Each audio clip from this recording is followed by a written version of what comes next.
Okie dokie, go. We are live. Are you ready for dwarfy goodness? Are you ready for Thrones of Decay chat? Because if so, you've come to the right place. Hopefully you can all hear us out there. If not, do ping. I've been subscribed to Lawhammer for 9 months. My goodness. Wow, 9 months already. Well, we just celebrated our first anniversary and just found a lost episode, which I was very pleased with. I know. I'm excited. That gives me something to do tonight. Indeed. Let me just bring the first super chat of the day in. And also, while I bring this up, bring up the standard chat about our super chats. Oh, apparently I've been abandoned. Well, while Sotek realizes he's made a mistake, I'll give the quick intro regarding super chats before we go. Obviously, many of you are super awesome. We'll be dropping super chats our way. Hello again. We'll be taking those in batches as we go. And in this particular case, Makaisson is the least Scottish man. Well, he's no man. Malakai is, of course, Jaguar philosopher, dwarf. So we'll be taking our super chats and any bits that come our way through the course of the stream in chunks rather than just taking them as they come up, because obviously we've got things that we want to discuss, and as we discuss our way through those, we're not going to want to interrupt mid-flow. Yeah, so we got a lot of really exciting things to talk about today. Going to be dealing with a lot of dwarf and stuff, and today's is particularly exciting for the dwarfs because this is one of those situations where Total War did a really, really good job of, I think, pulling off what's my favorite aspect of Lorebeards and like watching Lawhammer and stuff, which is that they took a bunch of different concepts and designs from over the years for the Dawi and just kind of smoothed them in together to make something that was cohesive and borrowed from a lot of different books and concepts, mainly from the Storm of Chaos. But there are a couple other little things that slipped in as well, which is just very, very exciting. To just expand the roster, because whether you're looking at it from a roleplay sense or your own personal kit batching or tabletop sense, it's always really, really awesome to see them go that extra mile to make things mesh together instead of just retconning, so to speak. And this is obviously something that I personally adore to see coming out in action. And this stream for me is going to be particularly fun because obviously I've not dived into the new DLC yet. I'm still waiting for the council to come and let me get access to my new computer room that's sitting over in that direction. Send them Warpstone tokens. That'll get them out. Warp tokens! Yeah, totally. Send them Warpstone. That'll sort it out. Easy. Anyway. Gribbly arms aside, I'm particularly looking forward to this one because clearly Sotek has had a good dive into some of the new stuff that's been added. I haven't been exposed to it yet, so it's going to be super fun to talk out all of the new bits and bobs that have been added in there to rationalize, make sense of, and keep everything aligned in a way that I always like to see. Yeah, so before we get going, we're just going to knock out any of the early super chats that kind of flood in right at the beginning. And then we're just going to dive right in, starting with the good old Slayer engineer himself. And not waste too much time. So let me just grab these and we can hop right into it. And Chris, Andy is here to translate Malakai to Sotek. Hey, I understand Scottish reasonably well. So though I'll never forget when I went to Dunkerque for the Warhammer movie thing. They were driving me back to my hotel afterwards, and I made a comment about how I had spoken to many of my English friends who were like, "Oh, Scottish is like it's so hard to understand. It's so like the accent is just completely impenetrable stuff." And I was like, "Really? I find it easier to understand what they're saying than to understand what y'all are saying a lot of the time." But the person I was driving with was like, "Oh, well, that's because like." When we're talking with you, we make sure to like not use slang. I'm like, oh, okay. And he's like just as an example, and just started talking with slang. And I was like, that's just gibberish. Like you're just making bullshit up. He's like, no, what I said was this. It's like, yeah, no. Yeah, for those of you who don't know, we've got effectively another English language in Scotland called Scots. And Scots is basically a different version of English. And it's Scots. It's an official language of Scotland, and it has a whole host of words that look like English but are spelled differently, often sound different, sound quite slang-like, but when you don't know them, are almost impenetrable. For those of you who've grown up in Scotland, you'll have various exposures to this, particularly those who come from the Central Belt down by Edinburgh and Glasgow, where most people are broadly aware of it. But for those who come from the north of Scotland, they also have a variety of Gaelic words that are mixed into their standard conversation. So, yeah, be aware if you come to Scotland that they do have two other languages that they use in the country, both of which, one of which Scots most are aware of, largely because of things like Ur Willie and the Bruins, which are cartoons that always speak in Scots, and everyone in Scotland knows them. And then you've also got Gaelic, which almost nobody knows, but they do exist, and we do know a smattering here and there. Which, for my fellow Americans, it's not that he's saying Gaelic weird. They're two different things. They're which sound like they're the same thing, but they're not. Yep. Good old Gaelic. Yep. Do love it. So anyway, super chat. All right. How many vehicles has Malakai made? Well, we'll kind of get into that in a second, but to my knowledge, he's technically made 3. Though to call them vehicles, I feel like is not appropriate because they are significantly more sizable and destructive than anything describing a vehicle should really be.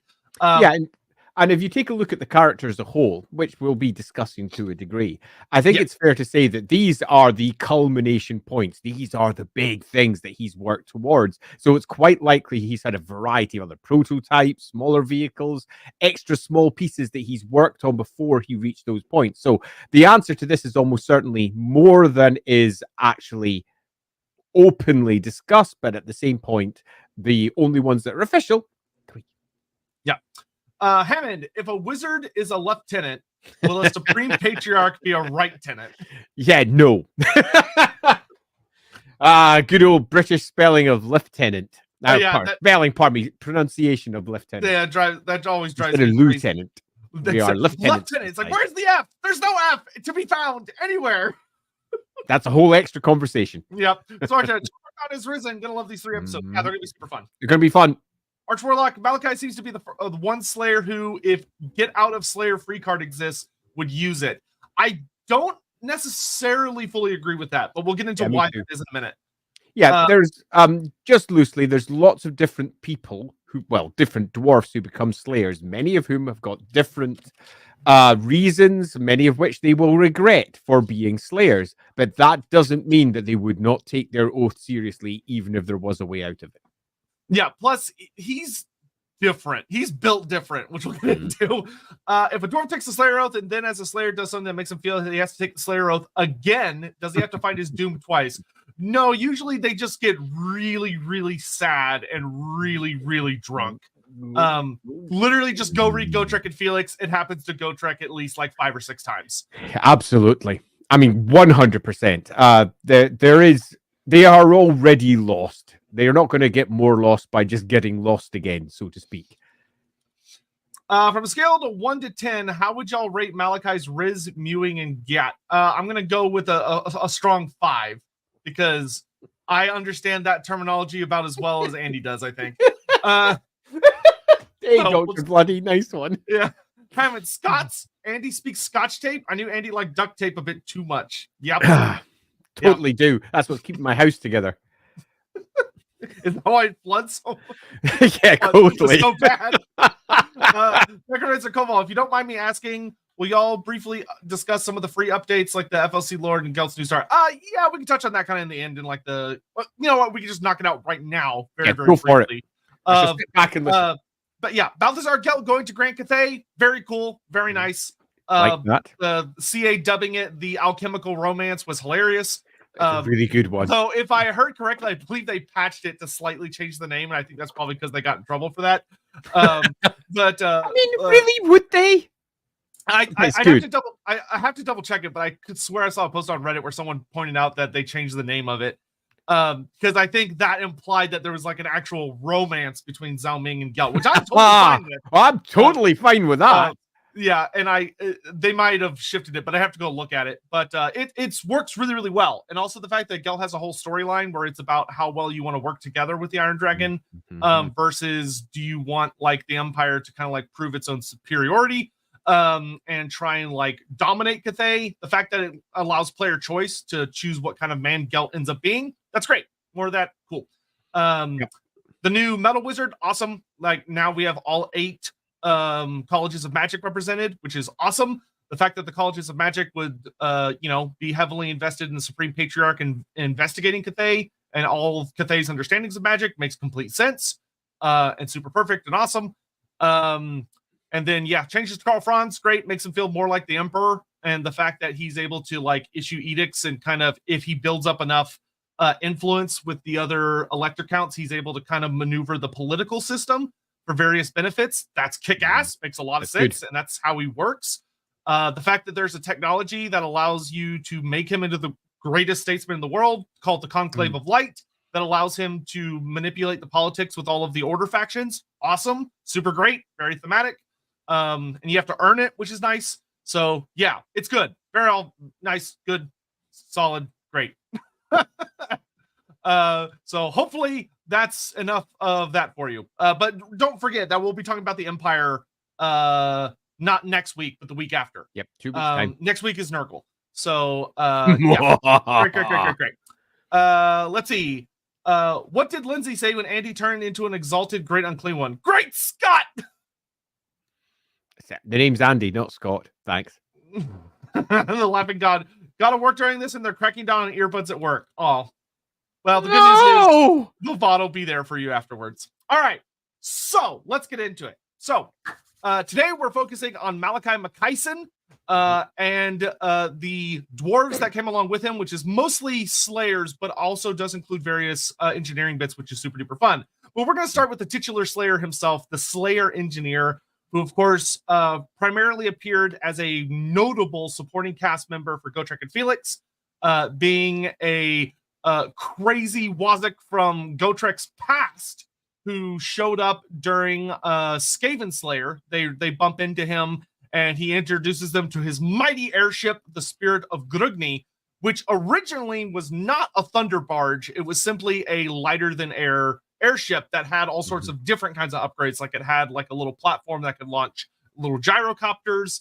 It had like a hangar, and it was a lot like more tiered than you'll see with kind of the thunder barges that we got in game, because the concept of a thunder barge came much later in 8th edition Warhammer Fantasy as just kind of like a bonus thing they threw into the Big Red Book, which then went on to inspire many different aspects of Warhammer Fantasy lore, seeing like the concept of these lighter than air airships being developed in like Warhammer Online Age of Reckoning, where they were used to it was Demon Slayer, not Skaven Slayer, my bad. I couldn't remember when they left from Kislev, but you're right, it would have been Demon Slayer because it was after Nuln. Yeah, you're right. Yep.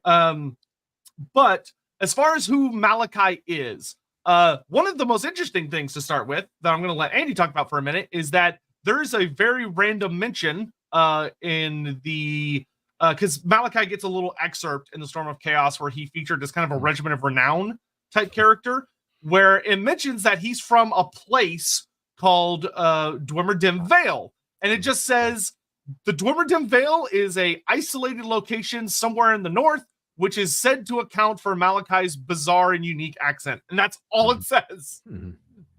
So this was actually a point of some contention behind the scenes when we were writing some aspects of the 2nd edition of Warhammer Fantasy Roleplay, because we wanted to ground that particular character into the setting that we were building, particularly given that we moved on to the Tome of Corruption, which was a book about chaos.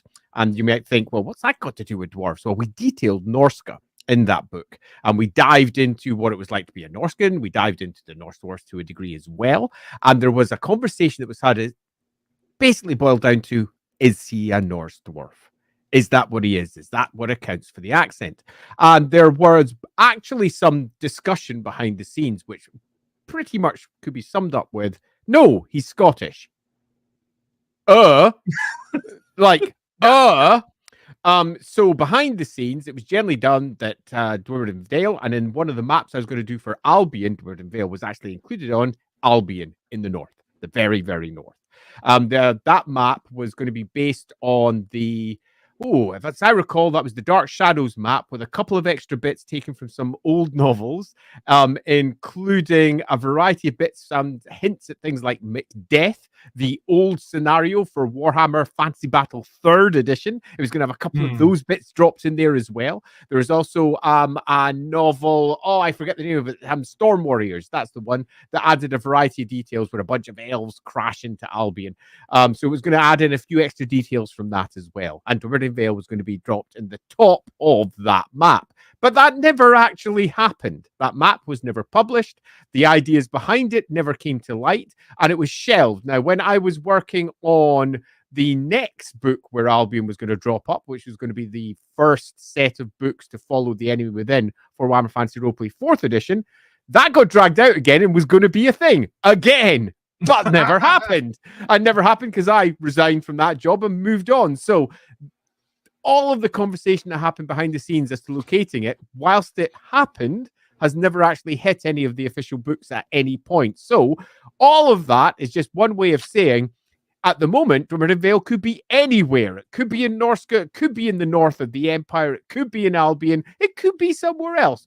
But at least in my head, it most certainly is in the north of Albion, because that's where it has been, loosely speaking, cited within my mind for various books that were planned to be released for about, well, it must be almost 20 years now. Not quite that long, 15 years. Holy moly, that's quite a long time.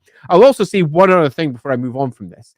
The whole concept of the dwarf airship is a classic piece of Games Workshop's. These are things they like. For example, dwarf airship added with Gotrek and Felix, and then go, actually, it was always a thing. Yeah! As they then take that thing that's a one-off and they mass produce it and say, no, there's loads of them. And they spread out across various games. Got to remember, if you go back to the original Man of War game, there was dwarf airships in that as well. They look far more like war balloons, though, some big normal balloons with underslung carriages that popped along and beneath them. Not so much like ships, much more like standard big, huge balloons.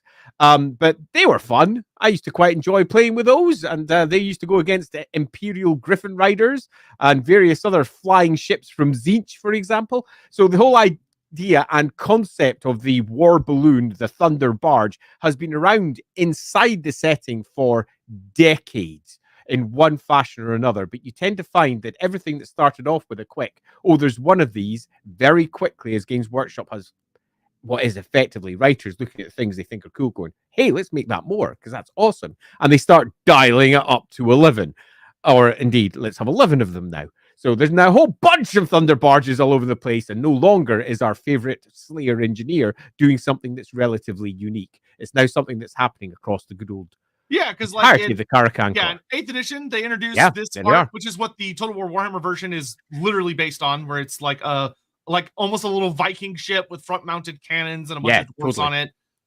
Like this is exactly the model we get in game. And this is a lot of people are like, oh, this is the Spirit of Grugni. This is actually the Wrath of Thunder. Because this particular one was made by a engineer named Sven Hasselfrapp. And Sven Hasselfrapp made 3 of these. He made 3 Thunder Barges, but the first one blew up. The second one, I love this note that it says the second one was sent to Nuln on a goodwill journey and never came back, which is hilarious. And then the third one is still active and out there kicking the ass of greenskin tribes and doing its job. So one of the things that was super interesting for Total War was taking that concept and kind of combining it with the Spirit of Grugni, which I think a lot of fans had already done. It's kind of an interesting concept of the idea of I don't want to say like a fan theory taken in by the mainstream, but something very, very similar, where the kind of the zeitgeist of the Warhammer community had made a decision, and Total War Creative Assembly and Games Workshop just kind of looked at it and went, yeah, sure, that makes sense, that works. And makes the Spirit of Grugni into a Thunder Barge, even though if you go actually read the novels, it's quite different from a stereotypical Thunder Barge. And has like significantly different weapons and stuff. But that is to say that the one we got in game is also very different from the version that was put in the tabletop, because the tabletop one had like 5 organ guns on it, And they instead, which is like, I don't know how they fit that on the thing they put in the artwork. And I think Creative Assembly ran into the same issue where they looked at the artwork and went, there's no way 5 orca guns are fitting on that thing. And instead made it where it's just a bunch of dwarfs with grudge rakers, which that's another really interesting thing where they did what Andy was talking about earlier, where they take a unique one-off thing and make it standardized, which is the grudge raker, which the grudge raker is a double-barreled, in a vertical, double-barreled rifle that was created by the very, very young dwarf engineer, Grim Berlichson, who is the son of a character that was very famous before him, his father, Burlock Damondson. And yeah, so Grim invented this double-barrel rifle, which in the original tabletop was more of like a double-shot, long-range armor-piercing rifle.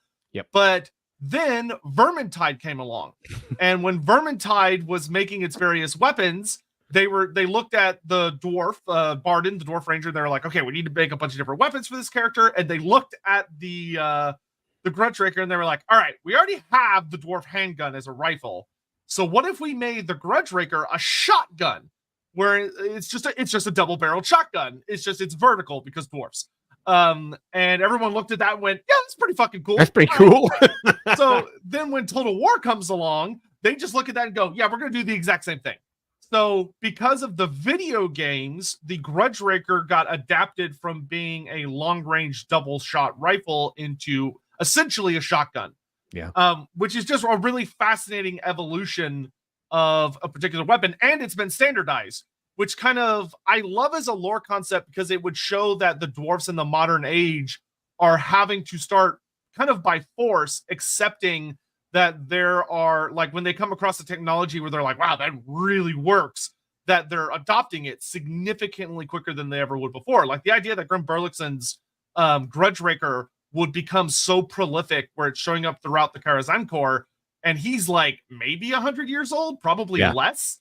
Like I think he's less than 100. That is like alarmingly fast, but it goes along with, especially for dwarfs. Yeah, but it goes along with some of the supporting lore of like the end of the world. A lot of dwarves feel like the end of the world is coming, and there are notes within the lore that Thorgrim Grudgebearer in particular has been pretty aggressive with the Engineers Guild of saying that, okay, you need to we have to accept things faster, which is what the 8th edition book kind of points at for how the Iron Drakes come about, where the Iron Drakes are a very recent invention that combine runesmithing lore with engineering, which is a really fascinating concept.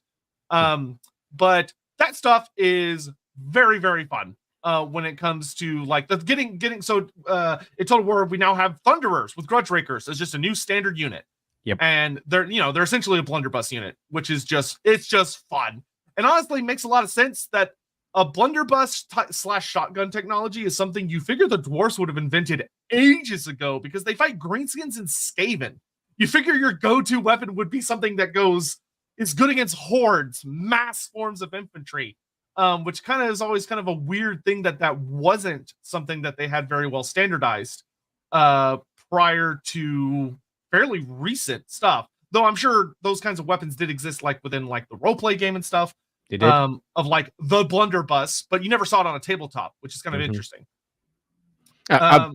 Loosely, all of that. I mean, one of the great joys of 8th edition in Warhammer was the 8th edition was probably the first edition, and as we've discussed in previous streams, since 4th, that was willing to take a look at the background and say, what do we do to dial it up to 11? Take it that one extra step, where the previous editions have pretty much just compounded upon everything that was done for 4th edition of Warhammer. 8th edition took everything further. You got your first really big models getting produced for the game in a very long time. They started creating new units for armies that were pretty much completely different to ones that we'd seen beforehand.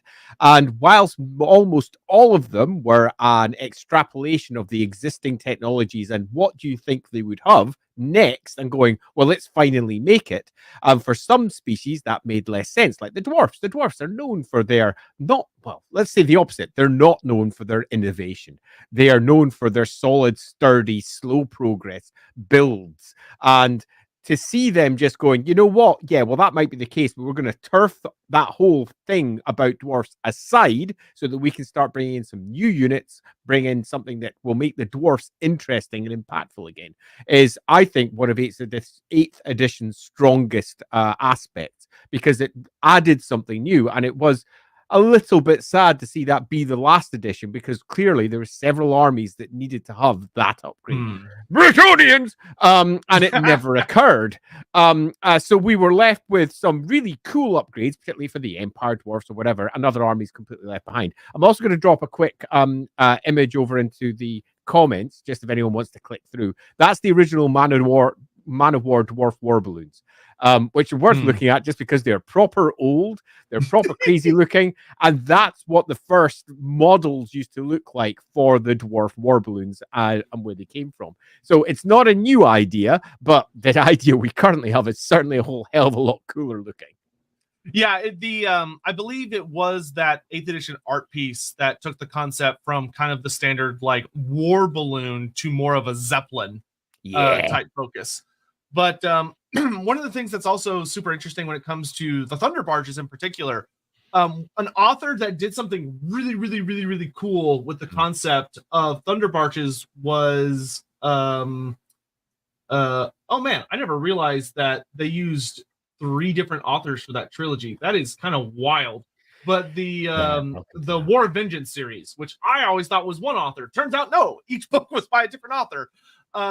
So one of the concepts they ran with in the War of Vengeance trilogy, from which was a really, really fun time if you're a Warhammer Fantasy lore fan, because it was called the Time of Legends, which was that basically Black Library got the okay to write a bunch of stories about like really old wars and conflicts and stuff, which introduced a lot of really fun ideas.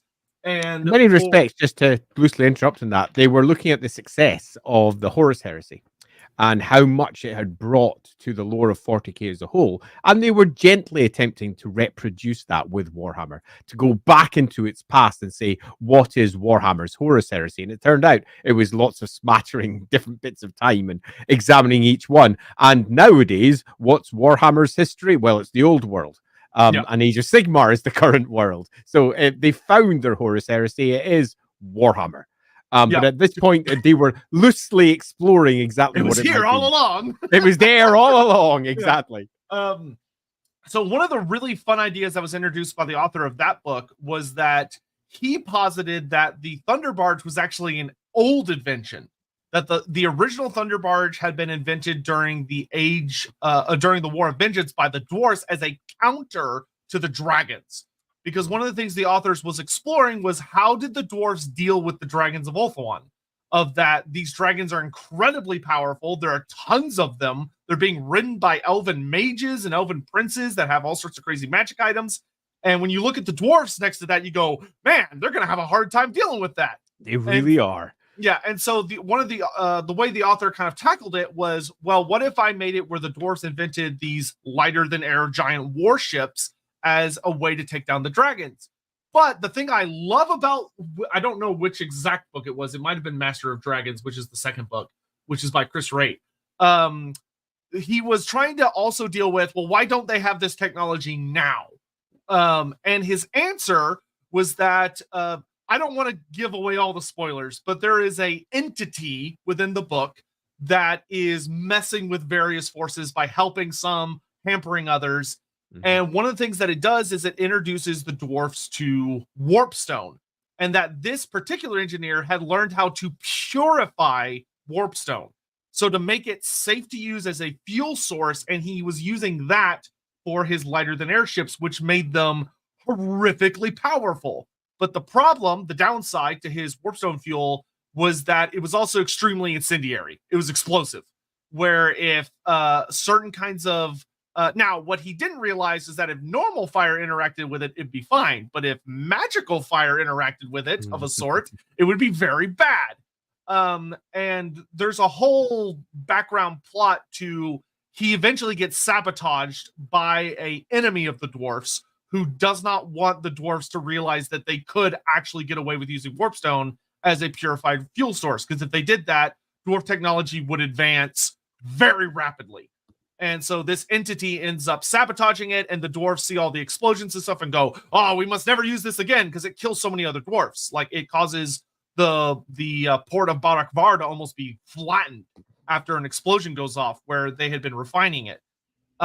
Which is a super awesome concept of that. They had designed an airship. It was genuinely capable of going toe-to-toe with the dragons. It kills quite a few notable dragons in the book, which causes the dragons to go, "No, fuck this. We don't want to be involved in this war anymore. Like, we're dying for a stupid cause," which is great. Like, it's such a good trilogy. If you've never read the War of Vengeance trilogy, it is a solid, like, 9 out of 10. That introduces a lot of really fun ideas. But you're able to have that really fun concept for people wondering of like, oh, well, why aren't the Thunder Barges like being rolled out? Or when they seem to show up in Total War, why are they suddenly being mass produced? This book introduces the concept that the design existed thousands of years ago, but recently, thanks to the efforts of various engineers, it's finally gotten to the point where the Engineers Guild is begrudgingly accepting it. Which is kind of how dwarf culture works, is that usually a dwarf will invent a new device. All the Engineers Guild will hate it, hate it very, very much. And then over the course of centuries, it'll get further refined by young engineers or mad engineers who will continue to tinker with it until they make something that the Engineers Guild can no longer deny. Which is just great. That's awesome. That's the way, that's how I love to see kind of those older stories written, as opposed to the way like the old world handles it, where they're just like, "Oh, look, it just was here 200 years ago for no reason." Yeah. But but back to Malakai. For Malakai to be the character that features heavily in this DLC as the Legendary Lord, as the guy who's bringing out these inventions of the Thunder Barge and the Grudgebreakers, works a lot better than anyone would necessarily think.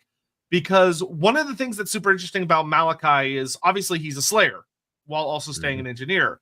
Of that, Malakai was an engineer before he became a slayer, and he took the Slayer Oath after he invented two really unfortunate inventions, which were his airship, the Indestructible, which unfortunately did not live up to the name. And then he made an ironclad ship called the Unsinkable, which also did not live up to the name. And although kind of funny, in a in-universe perspective, they were extremely tragic. Like, these both ended up being essentially Titanic events, which caused him to not only get kicked out of the Engineers Guild, but once he was kicked out, he took the Slayer Oath because he was at his absolute lowest point. Being an engineer was his purpose. That was his life. And if he couldn't be one, then he might as well be a Slayer. Yeah. Yeah. But what Malakai does that is super interesting and is a fun concept to explore, and we kind of talk about this a little bit if you go watch our prior Slayer episode, is that Malakai takes a very different approach to being a Slayer than the likes of Gotrek. Yeah. Where you have some Slayers that become very dour and purely focused on finding their doom through picking up an axe and throwing themselves at the biggest gribbly that they can find. Whereas Malakai, probably because of the way his brain is wired as an engineer who does very unconventional inventions, took a very unconventional approach to the Slayer Oath, which is that he looked at it and go, "Oh, I can make whatever I want now, and there's no shame in it. Like, I'm already a Slayer, so now I can do whatever my brain wants me to do, and the Engineers Guild is no longer holding him back," which is a really unique perspective for a dwarf, and kind of shows how he's built different than most Dawi. Yeah. It's not quite how I'd put it. Quite, but it's close enough. I'm just going to say, yeah, I broadly agree. I want to hear your. I broadly agree. To say that he no longer is in a position where he can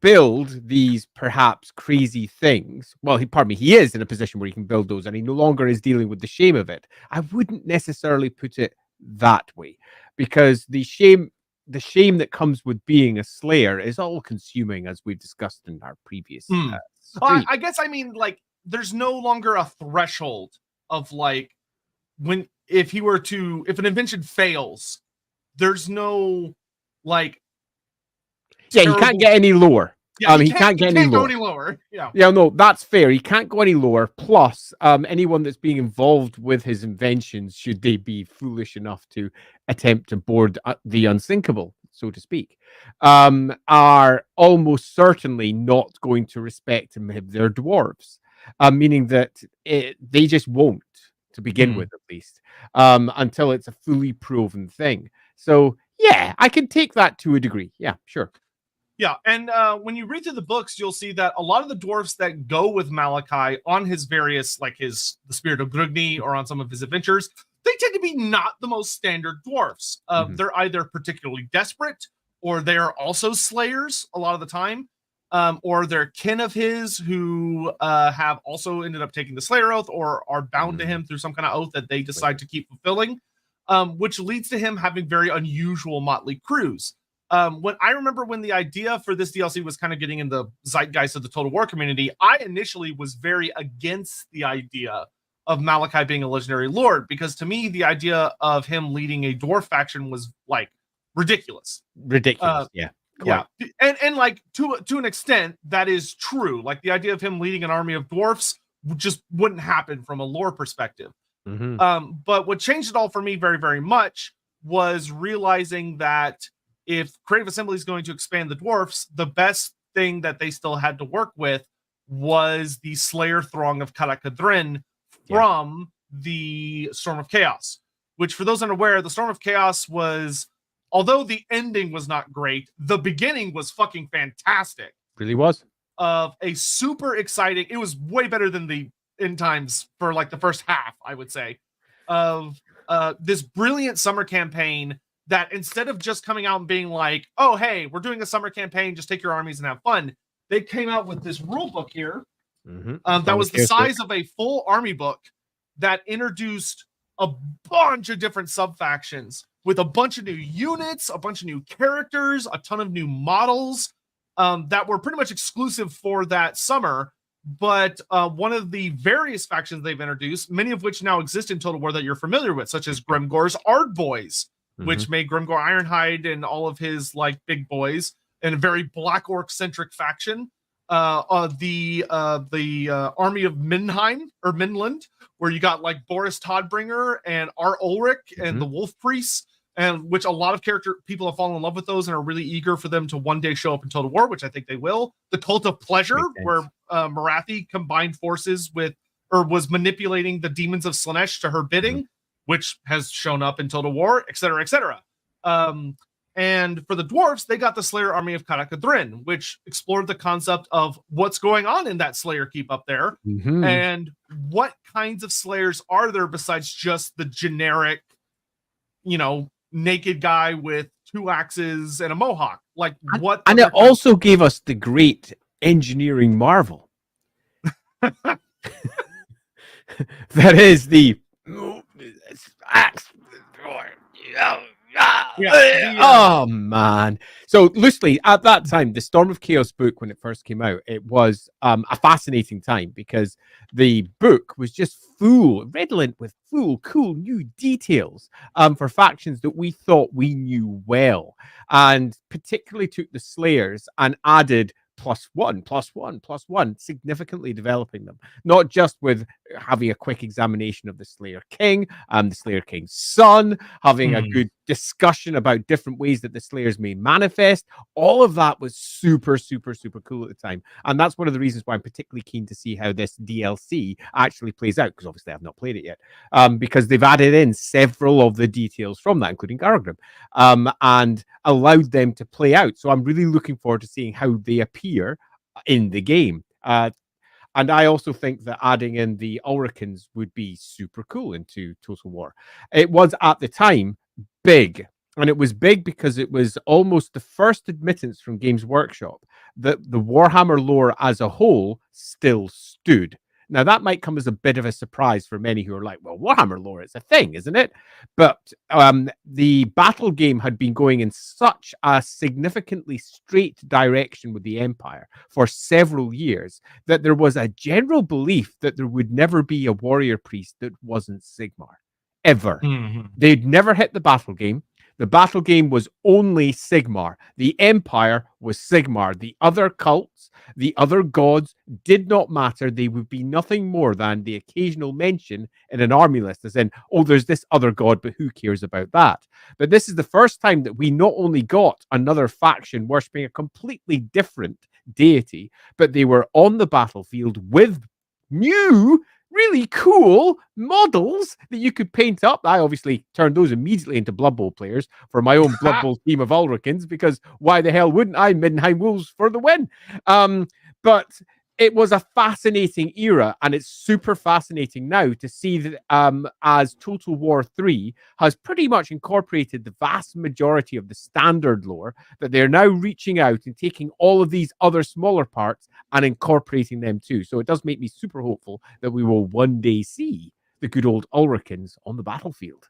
Yeah, but focusing on the Slayers, for those that are curious about what elements were cannibalized from the Storm of Chaos, we got, of course, Garagrim Iron Fist, who was introduced in this book, and he got a brilliant design from like a lore standpoint of and we talked about him quite a bit in the Slayer episode, so I'm not going to wax very lyrical on him, but the idea of a son who loves his father so much that he embraces the Slayer oath, and the book quite literally describes that Garagrim obsessively has been secretly consulting with the most ancient and learned of the dwarf lore masters within Karakadrin to figure out a way to free his father from the Slayer Oath, which if his father knew about, he would be very upset. And the Gotrek and Felix book, Road of Skulls, explores this, where you see how much Garagrim and Ungrim butt heads over they're trying to save one another from the same thing, which is just awesome character design. So you have Garagrim, who of course has been added to the game. Malakai shows up in this as a playable model and got tabletop rules, along with the Goblin Hewer, which is our good old axe chucker. It's ridiculous weapon. It is of all the things Malakai has designed, it is simultaneously the simplest and yet the most stupid, outlandish thing. I mean, is it really that simple given just how it has to work? Like when you really look at it, it's literally just dwarfs like cranking really fast. Like if you think about how it would actually operate in real life, not in Total War, because there's no reload animation, it would literally be some Slayers pumping a wheel as fast as they can while two other Slayers are loading axes into the slot so it can fire fast enough to actually be dangerous. It's a truly ridiculous weapon. Plus, half the time if it doesn't land right, it's just gonna get hit by a stick. So it's fucking hilarious. I mean, to be fair, would Malakai invent something like that? I think so. He's insane. But it's a hilarious weapon. And it was devastating. It's quite strong in Total War if you can land a hit with it. And I could say from tabletop back in those days, I played in the Storm of Chaos campaign, and my Temple Guard got fucking eviscerated by a Goblin Hewer. I hated that thing. Yeah, you would be the only one. At the time, the Storm of Chaos added so much good, but it was the little bits like this that meant that many of the more serious players were like, what the fuck is this nonsense? Seriously, a Goblin Hewer? This is possibly the most ridiculous model I have seen in my life. It makes zero sense, but it was kind of funny. And the people who said that kind of forgot what Warhammer was. Just take a look at all the ridiculous war machines that Warhammer has offered ever since its very oldest editions, whether you're talking your snotling pump wagon or the various Chaos Dwarf crazy slicer-uppery things that came around during the 3rd edition of Warhammer. And some of them were properly crazy. It's fair to say that this was not a new thing. This was not something that Warhammer had never done before. It was very much a standard Warhammer crazy war machine getting deployed, but at least it had strong in-game justification for existing, because we had ourselves Malakai, who was quite bluntly, a bit daft in the head. It was a perfect use of that character to introduce something properly daft into the setting in a fashion that was lore appropriate and also Warhammer appropriate, because Warhammer is often at its best when it remembers it's just a game. It's there for people to have fun with, and sometimes it's those things that are the most fun things. After all, the goblins have some truly crazy stuff like squig hoppers. Squig hoppers are basically doom divers. Squig hoppers are just they're just basically a 1980s toy, a space hopper. That's all they are. And they only exist. I got the entire story for why they exist from Mark Gibbons, but that's again for a different stream. Loosely speaking, Warhammer is silly, so having these silly elements were a good thing, no matter how much there were certain grumbly old grognards going, how could you do such a thing? It wasn't like this in my day, when in their day it was dafter. Yep. But some other really fun things that this introduced that Total War also took was the idea of, because these were Slayer armies, Games Workshop went, well, what if we had a Slayer leading an army? Because it's an army of Slayers. So they said, here's the Demon Slayer as a general, as a lord, which now we have in Total War. Great. They gave us the Dragon Slayer hero. Great. We now have that guy in Total War. And then one of the concepts that I think was very beloved, although unfortunately it didn't survive past the Storm of Chaos, they even made a unique model for it, but it was just for the summer campaign, was the Doom Seeker, which was the concept of, which makes a lot of sense if you think about it, of what if there was an engineer or a Slayer who, instead of trying to kill the biggest monster on the battlefield, instead went, I'm going to go up against that endless horde of things over there, that endless legion of Skaven or Night Goblins or Warriors of Chaos, and I'm going to throw myself to fight a truly endless enemy until I can't fight anymore. But if I'm going to do that, I need weapons that have width and can hit a lot of people at once. And they gave them these whirling chain axes. So they were essentially Kratos before God of War, the game was made. And they were brilliant. Unfortunately, not before God of War. Was it not? Was Storm of Chaos was... What PS1 era was all the way back in the... PS2 era, pardon me. It was all the way back in the 90s. So yeah, God of War came first. That can't be right. Hold on. Yeah, that was Jaffe. For one release date. No. God of War 1 was 2000 and... Oh, wait, no, this is... Oh, my God. Of course, there are two God of War ones. So the original God of War was 2005. 5? Yeah, 2005. Was it that? Okay, I might be wrong. Andy, like... 2005, really? Yeah, I was a teenager when God of War came out, and I was born in the 90s. Really? Yes. Huh. Okay, then I might retract. And the Storm of Chaos was 2004. So no, Doomseekers were first. Huh. 90s. Anyway. Graphics were not that good in the 90s. I'm sure it was late 90s, but no, it's right there. 2005, March 2005. Crazy. I bought that when it first came out. Good games. Fun games. Slightly beside the point, though. Yeah. Anywho, so you had the Doomseekers, which were a really simple but straightforward concept that honestly makes a lot of sense when you think about it. Of course, there would be Slayers who would say, okay, well, all the other Slayers are crowding around that giant over there. I'm going to go attack something else. And it also works well, I think, with the concept of Grimnir's foray into the north, where honestly, Grimnir's doom from a dwarf perspective was probably much more realistically against endless hordes, not one big, nasty bad guy. So the Doomseekers are a very natural evolution of that, which makes a lot of sense and is really, really cool. And then, of course, the last few things that introduced were the Brotherhood of Grimnir, and which are... The best way I can describe the Brotherhood of Grimnir was that they were just kind of more elite slayers. Yeah. Like Total War just made them into a regiment of renown of Doomseekers, which, fine, great. Yeah, that'll do.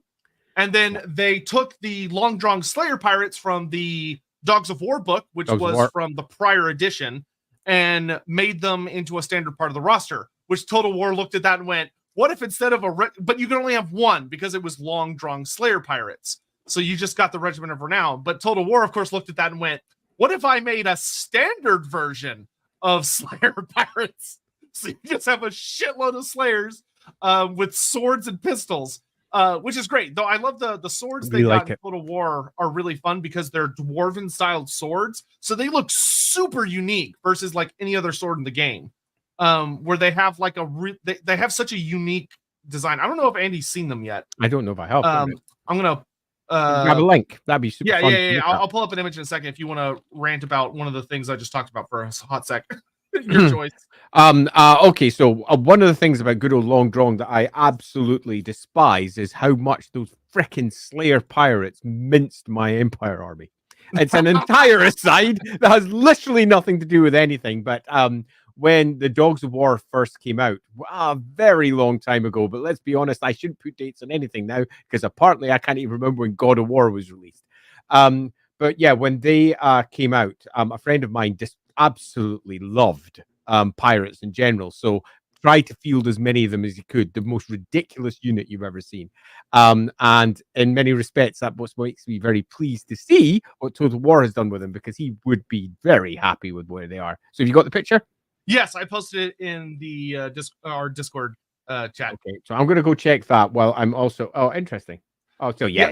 It's a But very like, blocky sword. Yeah, it's a very blocky sword. It's like, I love that. That's a really fun... Because so many people look at dwarves and go, why don't dwarves have swords? And it's like, well, they would. Like, they Is that the unit card? Yeah, it's the unit. That's art. the unit card. Yeah, nice. Yeah, and a lot of them have peg legs, of course. Nice. Yeah, but so those are all the things that came from that book, and then it was just further augmented with the 2 engineering bits of the Thunder Barge and then the Grudge Rakers, which of course with Malakai leading the charge as a Slayer engineer, having a DLC that is Slayers and Engineers is they did a good job. They did a very, very good job of just kind of balancing it out and not, making it make sense, which is the hard thing when you're dealing with stuff like that. Yeah, I mean, if someone were to tell me independently, so what they're doing is Slayers and Engineers, your first thought is, really? I mean, that's what you're linking, but when you actually see how that's manifested, completely makes sense and it works really well. Plus, it directly ties to many people's favorites, Gotrek and Felix, at the same time. I would call it effectively one gigantic win. In that we're getting lots of really nice characters, Slayer characters. We're getting ourselves lots of nice engineering extras, and we're getting ourselves something that people are already very fond of with some new mechanics added on top. How could you not be utterly delighted by that? Yeah, and then, of course, they went the extra mile with Malakai as far as his campaign is concerned of, it's the Gotrek and Felix campaign. He's the only campaign in the game where you start with Gotrek and Felix on turn 1. Because of course you would. They're with him on an adventure. And his campaign is literally about adventures where you've got 7 storylines that are about Malakai going off on these crazy adventures. And the thing I do like that they develop with this character that I don't think is very well explored in Gotrek and Felix is how does Malakai balance his Slayer oath with his constant desire to be engineering and stuff?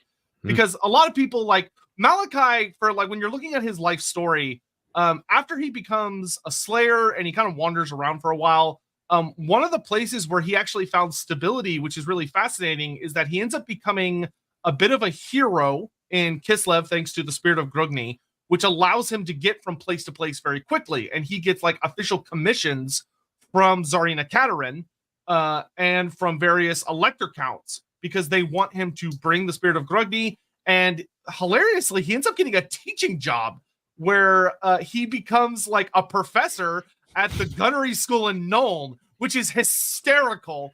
That you like, just imagine all of these quiet little like Empire teen, like 20-year-olds going to college, and you walk in and Malakai's your professor. He just walks into the room with his like crazy goggles and his mohawk, and they're going, "Oh no, oh no."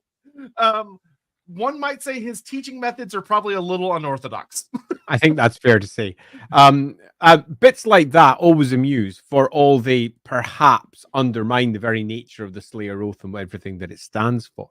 And I find myself, whenever I read those bits, I always found myself sort of sitting there swithering, going, do I like this? Swithering, by the way, good Scottish word. Moving between one thing and the other thing, swithering between them. And going, do I like this? Do I not like this? And generally, because it's entertaining, you can't help but enjoy it. But that doesn't mean that it doesn't, if you look at it without a certain amount of squinting, not necessarily make a great deal of sense.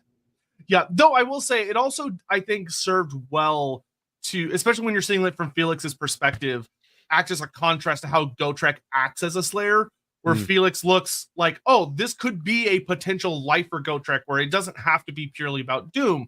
It could also about trying to make the Empire better, about trying to save people. And yeah, you are like Malakai very bluntly does seek out his doom in several moments in the book, like when they get attacked by the dragon and dragon slayer.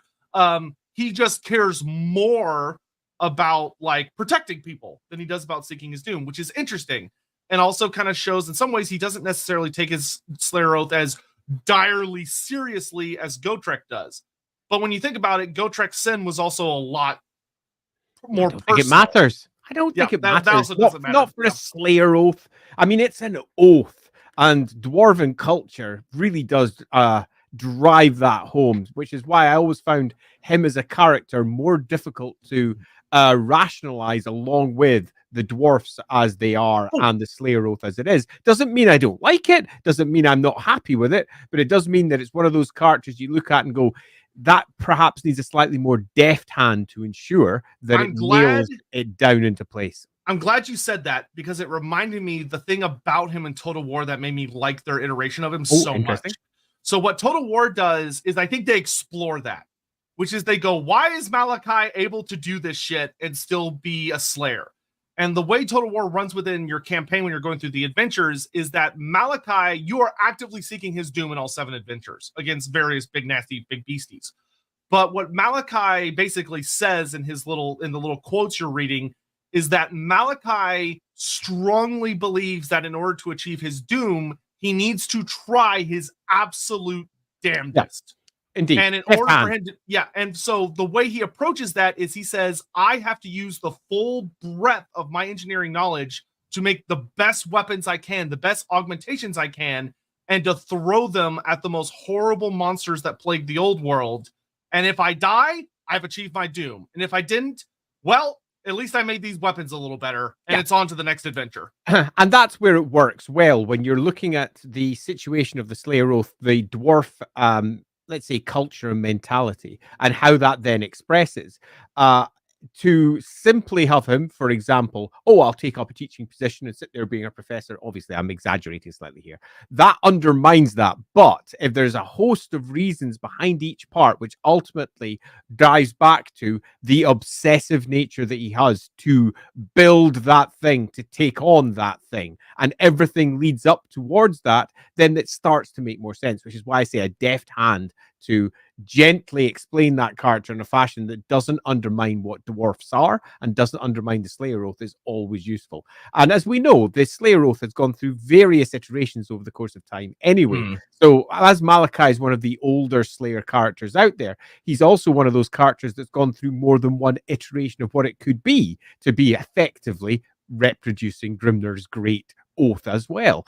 And to begin with, that just wasn't the case. That developed over time. So aspects of the character as he was first presented no longer sort of make sense with the world as it's later presented. And justifying those choices is something that I think is well worth doing whenever someone creates something new, which is why I'm actually really quite happy to hear that good old Total War has done something to try and bring those aspects together, because as it stands, Malakai is one of those characters that just makes you go, there's something not quite right there in terms of what Slayers are now.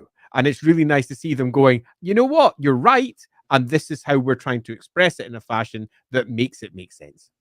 Yeah, so I just want to say thumbs up to the Total War writing team on that. I actually find that all of the stuff about Malakai's adventures, where in all of his quest battle speeches, where he is very actively seeking his doom, but in his mind, I like that they took it of, he's a Slayer, and that he takes the part of the oath seriously, where he says, I have to be fighting at my full extent. If I'm not trying 100%, then it's not an honorable doom. That's good. That's great. Yeah, that's good. Love it. So, super chats. Yes, super chats. I was just about to say that. So let me go. We think alike, Sotek and I. Great minds, as they say. Yes, indeed. Morning Crescent, Storm of Chaos, summer of 2004, God of War, March 22nd, 2005. Yeah, right there you go. Man, I'm actually stunned by that. Yeah, it's simultaneously a long time ago while also not. Yeah, for me, it doesn't feel that long ago. Hashtag old. Yeah, let's see. I mean, it's in the 2000s. I mean, that's recent, right? Yeah. Nils asks, what happened to the Skaven character Lurk? Thanks for the stream. So for those unaware, I'm going to keep it not super spoilery, but Lurk was Thanquol's best little right-hand guy who, unfortunately for him, gets exposed to a lot of warpstone and turns into something else. Different. Yeah, and he just sort of vanishes after the slave rebellion of Hell Pit. He just kind of disappears, and is never mentioned again. And really, it's up to your personal interpretation because there's no official answer. Mm-hmm. If you read the Thanquol trilogy, which the second Thanquol book, or no, is it the first? It might be the first Thanquol book. Takes place immediately after Beast Slayer, which is when Lurk disappears. Whatever happens to him is your call. Whether he escapes from Hell Pit and goes up into the Chaos Wastes or Norska, or he's killed in the slave rebellion, like the Skaven turn on him and all the slaves devour him, or he's just killed by the master mutators of Clan Mulder. Nobody knows. It's really up to your interpretation. Yeah, that. Which I know is not a satisfactory answer, but that's the truth of the matter. Yeah, just got vanished. CB4N, we all know Malakai worships the greatest engineer Crimlo, but is his standing for Aslan and the Crimlo fan club he founded why he became a Slayer? If not, it should be, because liking Crimlo, you should take the Slayer oath. It's about the only thing you're good for at this point. Chamak 4040, could you give us a background on the Silver Halls landmark in Krakadrak? How significant is Krakadrak? We're about to talk a lot about that. Yeah, totally. Krakadrak's an interesting location because it's one that's sort of had a bit of a lore conflict kicking around for a while, and it's got kinda. Because good old 8th edition went in one direction, but also went in another. But that's kind of been patched up, which is quite nice. Yeah, so I will say that the Silver Halls is basically it is kind of what it is on the 10 of that. There is a older book or a White Dwarf article that talks about Krakadrak and mentions that they had a great haul of silver, where they were, because of the mountains where they were. I think what are those? It's not the Giant Home Mountains. I can't remember off the top of my head. I've mapped the place as well officially for actual maps. Yeah, I think the Giant Home Mountains are the mountain range just east of that. I can't remember east of there. Yeah, I can't remember what mountain range that is. But can I off the top of my head? That particular mountain range proved to be extremely wealthy in silver, which makes sense of why the Norscan dwarves settled there. Because for those that don't know about the Norscan dwarves, who we're about to talk to about in some depth, they are essentially, when the dwarves, way back, like we're talking like 7,000 years ago, 8,000, like pre-Cataclysm, when they first settled. Yeah, the dwarves went really, really north into the mountains. A lot of stuff with the like Cataclysm and the Vortex happened and everything. And you had some of the dwarves try to follow the World's Edge Mountains into the Eastern Steppe and into the mountains beyond that. But when they started going across Zordu's Cool, which they realized was very rich in a lot of precious minerals and gems and oil and a bunch of other very valuable resources, the dwarves were able to go, no, this land is very tainted. There's something wrong here. And the vast majority turned back, whereas some stayed behind and formed Uzkalak, which obviously would become a problem later. But of the dwarves that went back, they had to go somewhere. So instead of following the World's Edge Mountains to kind of that natural eastern direction, they went northwest. And that took them into Norska, into the Norscan mountains. And that's where they would go on to found Krakadrak and the Norscan mountain holds. But, and we'll get into a little bit here in a minute, that the Norscan dwarves end up being cut off from the rest of the Karazankor for quite some time, which causes them to develop differently culturally. But the Silver Halls landmark is quite literally just the most prominent location that CA felt was appropriate to make a landmark building, which is that if you were to go into Krakatrak, they have a beautiful silvered hall to show off their incredible amounts of silver and their brilliant architecture and their wealth and yada, yada, big, huge, awesome hall. Yeah, which like every dwarf has, but they have different like feature focuses, and for them it's silver. Totally. It is. I mean, silver is pretty much loosely speaking, it's a classic piece of, well, what's their primary color?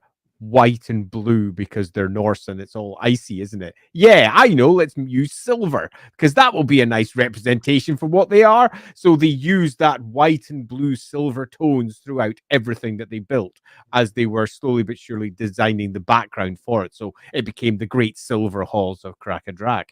And yeah, just to reinforce that, the Norse dwarfs are, depending upon again which version of the scant lore you use, completely separate to the rest of the dwarfs. They are their own unique version of dwarf culture with their own unique version of the language, which is completely different in the same way that Scots is different to English. And look at that, we've tied it right back through to the beginning of our stream. So much like English and Scots are two different things, in the same way the good old Norse version of the language is quite different to the Karakankor version of the language that the dwarfs use. Yep. Sam Youngs, first time seeing y'all live. Oh, well, welcome. Oh, hey, Sam. Delighted to see that you made it live. I want to thank you both for the hours of lore entertainment. The VODs from Lorebeards has become my favorite thing to listen to while cycling. Awesome. Cycling? Interesting. Yeah, I shall try not to shout too much and give you a shock. I completely misread that. Boom. And I thought it said my favorite thing to listen to while crying. And I was like, oh, no.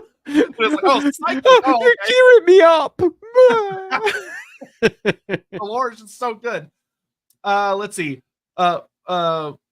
Merneptha would like to extend the blessings of Amon-Ra to the Lorebeard and viewers.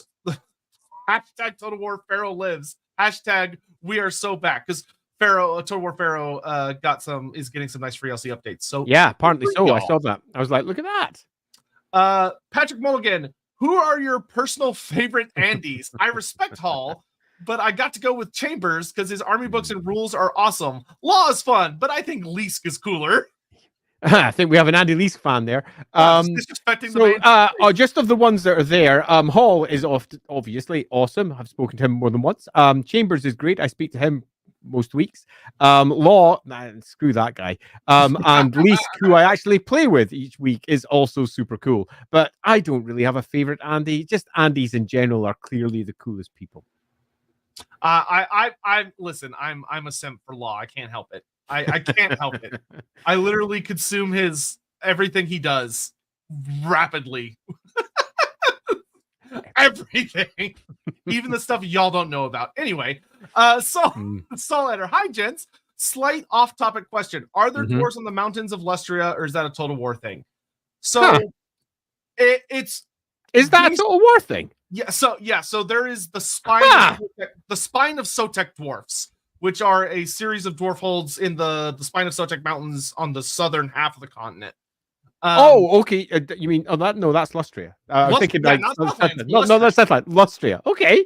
Yeah. Interesting. Is it a thing in any writing I've ever read anywhere? No. But is it impossible? No. Could it be? Could it be that the old ones, like when they were making the dwarfs, had some dwarfs over in Lustria? Because one of the things worth remembering that.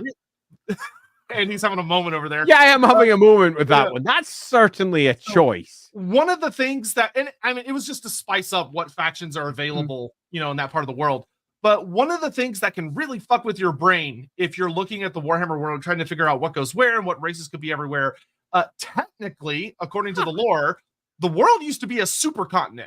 It was a Pangea, right? And then the Slann and the old ones broke it up and separated it into the world we know now. So theoretically, there was a time when the Southlands and Lustria were together. So it could be that there were two mountain ranges and that the old ones were messing around with both of them to make the dwarfs, and that when the continent separated, the ones in Karak-Zorn went north and followed that all the way up, whereas the ones in Lustria either just died out or just never emerged from the mountains because the jungles were so much more hostile, or who knows. So if you're playing with Total War Lustrian dwarves, are they basically just dwarfs? Yes. So they're basically culturally identical. Yeah, but so in so in Warhammer 2, they gave the community Thoric Ironbrow for free as just a free new character, but they didn't have a place to put him anywhere. So they put him in Lustria. And then in Total War 3, when we got Immortal Empires, they moved Thoric Ironbrow to Karak Zorn because he had just rediscovered it. So in Immortal Empires, do they still have dwarfs over there, or is that? Yes, but there's no legendary lords, so there is a dwarf faction there. Mental. I love that crap. Now, this is something I completely missed since I haven't been playing the game almost since the beginning. And for me, that's a fascinating piece of lore because that's absolutely, objectively not a different community of dwarfs that have grown organically and separately from the rest of the Caracan Corps because they're culturally identical with the same forces, with the same abilities, with the same things that they can draw upon, which means that they're effectively one giant colony of dwarfs in Lustria. What the heck? Yeah, that's mental. I love it. Yeah, so the southern spine of Sotek is led by the I love this. Sotek dwarfs, and they live in I will say what Creative Assembly pulled on that supports this, which is fascinating, is in the Lustria map, there is a location marked in the spine of Sotek, southern spine of Sotek, called the Mine of Bearded Skulls, which is like an actual place. Yep, I'm aware of it. So they took the dwarfs for the Lustria map, and they gave them control of Thrice Cursed Peak as their main hold, and then the Mine of Bearded Skulls as a minor settlement. Sorry, pardon me, everyone out there listening to this. This is actually blowing my mind. Largely because it's something that I'd argued for in the past and been shot down with. So I'm really interested in this, and the idea of effectively a colonizing force of dwarfs and them being imperial colonists is bluntly fascinating as an idea, and also quite undwarfy in terms of their general character, where they're all about reclaiming what has been lost, not about finding something new and taking that instead, which means that there is a story that hasn't been told. Because I'm much more of the preference of saying, no, this thing that exists, I'd like it to exist, but I'd like it to exist for a reason. Why are they doing this? What has dragged them over there? And that, for me, super fascinating. And no way I wouldn't use that in my own games. Yeah, so on Discord, I love their faction banner. I just sent you a picture of it.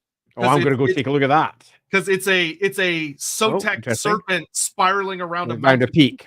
It's not quite as dwarfy as I'd like, but it's pretty cool. Yeah, but they're pretty cool.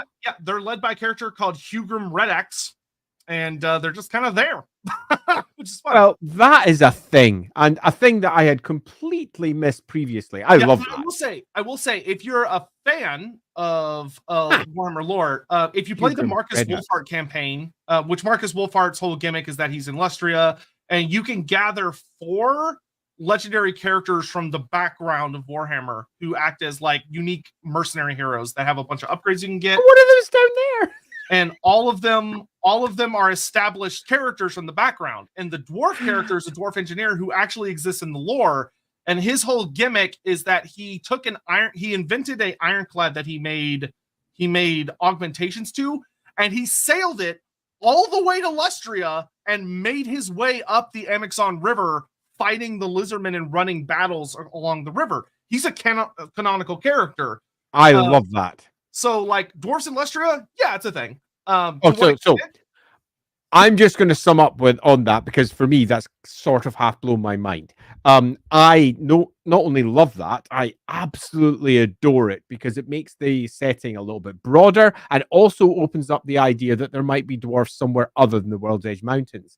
When we were building our version of Nippon, behind the scenes, there was discussions as to other species that could be there, and the dwarves were carted right out from the very beginning. They could never be elsewhere because they are a World's Edge Mountain species and culture. That's where they're from. They have no desire to be anywhere else. It's an established part of the background. But here we go, sitting away, squirreled away in Total War, a completely different faction of dwarves. Again, not explained, but that doesn't really make any difference as far as I'm concerned, because we can build our own explanations according to the needs of our own games. And they are definitely there, which suddenly opens up the idea that there will be other culturally identical dwarfs to the Karakankor elsewhere in the world. And for me, that's brilliant, because it's one of the downsides of the existing lore for the dwarves, and that's that they are exceedingly local. Yeah, well, there's also, I mean, Total War, there's also a dwarf faction in the Mountains of Morn, which is established in 8th edition. Yeah, that's Morn dwarves. And that will make sense, though. I get that. And they also slapped a dwarf miner faction in the Vulture Mountains of Araby. Again, that makes sense because it's down. It's in the same area. All of that makes sense in that they started on the spine of the world and then spread out from there along, say, the ribs of the various mountains that are connected to that. Good question. Yeah, that was a really good one. Thanks, Soletter. That was just brilliant. That's made my day. You rock. I'm going to let Andy read this because I don't want to... Crivens and help me. Except it's not Bob. It would normally be help my Bob. Instead, it's help my board. Watching his submersible become very merciful. King's Crivens and help my Bob. Sam Alden, Malakai's airship is famously powered by liquid fuel rather than steam. They say it's something they've known for ages but been afraid to use it. What it makes you think what else the dwarves have hidden away. Yeah, exactly. And that's something we talked about with like the warpstone fuel concept. Of the dwarves have probably come across a lot of different forms of tech or things that the ancestor gods and like early golden age dwarves knew how to use, but maybe the knowledge has been lost. And when they find it, they go, I don't really want to touch that because I don't know how it works. Yeah, you got to remember, Games Workshop has deployed the dwarfs in slightly different ways over the course of time. One of the prevalent stories for the dwarfs used to be that at the very beginning, the dwarfs were at the peak. During the time of the old ones, they were literally far beyond even the golden age. They were living in an era of high tech where the ancestor gods were living alongside effectively the old ones. And they then, after the cataclysm, devolved. And they were always looking back to the enormous expansion that they'd had in the past with a certain amount of envy, and the ancestors knew better than them. They were more perfect than they were. That, however, was devolved, slowly broken down until eventually we reached the old world version where they were in fact rubbish at the cataclysm. Truly pants. They're basically cavemen living down in mountain halls that are just truly poor, with a bunch of ancestor gods coming along going, hey, you know what? We can help you be better. So they completely changed that lore and instead had them move out of the cataclysm and get better, and then presumably somehow get worse after that, rather than having the long, steady decline from the beginning. So there's been lots of different versions of the dwarfs over time, and I think this, in this particular instance, it gives you the idea that they might understand, or at least in the past have understood, not just warpstone fuels, but the basics of petroleum, and other various liquid fuels that they have been able to make because of what they knew in the past and has been lost to time. And the idea was that Malakai had effectively found access to that, but other books have come along and given us things like, say, warpstone versions, because hey, it's Warhammer, why not have nuclear fuel? We basically have ourselves nuclear subs, why not? Let's go for that. Yeah, and something that I think leans into this, which is really interesting to explore, is that one of the things that's kind of implied to hold the dwarfs back is that the dwarfs have such a high concern for safety. Of like, if they're using something, it needs to be completely and utterly, undeniably reliable, which is like one of the bigger reasons that the lore justifies why dwarves don't really use animals. Like they don't use cavalry, and even when they're going to war, like like the only times they tend to use like beasts of burden is to like, you know, maybe move certain kinds of carts and wagons, but even then they're kind of like about it. And often the reason portrayed is that dwarfs know animals can be flighty and kind of unpredictable, and because of that they shouldn't be relied on because it can cause accidents. So the idea that the dwarves might over the years have like started to favor steam as a fuel source over like oil or petrol or whatever, or like kind of natural gases, is they might have found that those can be awfully explosive and less dependable or more likely to cause incidents than, say, steam could once they refine that process. And that's why they went that direction, which is just an interesting thing to think about. Not necessarily the case, but a potential justification. Yeah, I'll just end on your quote, your question, pardon me, with I think dwarfs, if you're going with the overall lore that we've had, rather than just looking at specific parts, almost certainly have access to old one tech in some of their most ancient locations. And they almost certainly have access to many forms of technology that are not old one per se, but are certainly significantly more advanced than what they actually deploy because they had it in the past. So the answer is they probably had quite a lot squirreled away. Oh yeah. Take a look at those rune golems or whatever else you want to call them. Yep. Ethan Franklin, hey, been a long-time fan of Sotex and love the first Lawhammer map streams. Oh, I'm looking forward to going back to those. Yeah, what is the most outlandish creation from one of these slayers/engineers? Goblin Hewer. Yeah, probably Goblin Hewer, to be frank. I mean, it's the Goblin Hewer. It's stupid. Yeah, to be fair to Malakai, the Storm of Chaos does explicitly say it's his most recent invention, so it's most stupid. Yeah, presumably it's going to go through some iterations in the future. Yeah, but just use a cannon, dude. Yeah, I would say that's by far the most outlandish. It's a very goofy design that could only come from a brain that's thinking from a very bizarre point of view. Of like, he has all this gunpowder and other technology to work with, and he's like, I'm gonna make a fast speed axe thrower, and everyone looks at him and goes, what? Because why not? So there you go.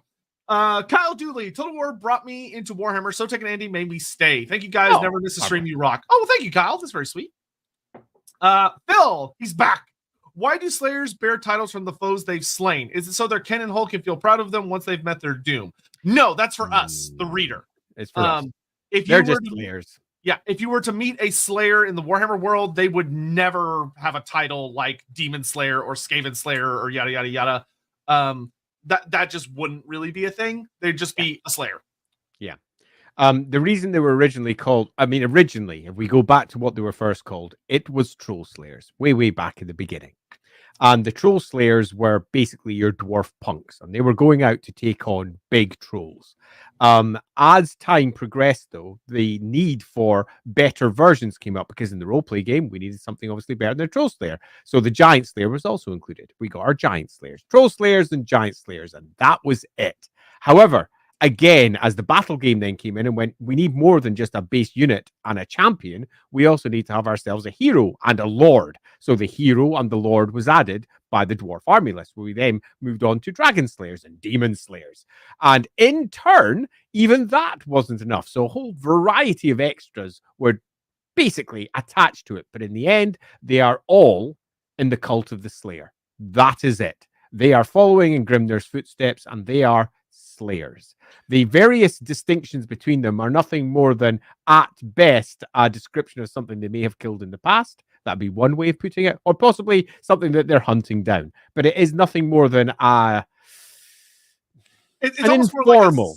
It's an informal specialization. Yeah, totally. Rather than actually a title that they carry, where they're like, I am a troll slayer because I've killed a troll.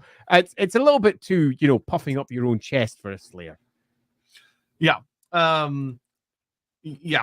So it's mostly for the viewer. All right. Commander Bone. Hi, chaps. Couldn't be on the previous live streams. Question. Would Malakai be able to invent in mainline the Warhammer Death Roller from Blood Bowl if he could? 100%. Would he also be capable of reverse engineering runic guardians? So the first question, could he invent a Death Roller? Yeah. There is something, me and Andy were talking a little bit before stream. There is something that technically exists in Warhammer lore that is similar to the Death Roller, which is the land train? Yeah, we were actually discussing the epic one as well. That's the train. It's the the land ship. It's the big land ship thing. Yeah, which there's a mention of in like 8th edition, the Big Red Book. There was a dwarf land ship, which is it's essentially a train, and it even talks about how it steamrolls over people. So like it's basically just a death roller. So like, does something like that exist? Yeah. I think there's even a mention, if you look at the timeline of the dwarfs in either 8th or 7th edition, they make mention of they made a type of like mining caravan train device that like burrowed through the underway from like, I think it was from like Zufbar to Karasakarak or Karakadrin to Zufbar or something like that. And it basically forced its way through, clearing out a lot of the underway. And there's a notable bit where, like, when it was getting near the end of its journey, it gets attacked by a bunch of black orcs, but they had like a claw on it that was designed to like pick up and move rubble. And they were able to like make it just swing, and it hit all the black orcs off of a cliff, and they just fell into a bottomless crevasse and were all dead. And it completed the journey successfully. So do these type of machines exist? Yeah. They're just not like standardized war machines, so to speak. But Total War could change that in the snap of a finger if they wanted to. Absolutely. And they are all things that probably did exist at some point during the long course of dwarf history. Yeah. Now, Runic Guardians are a little more complicated. Runic Guardians traditionally are not a feat of engineering.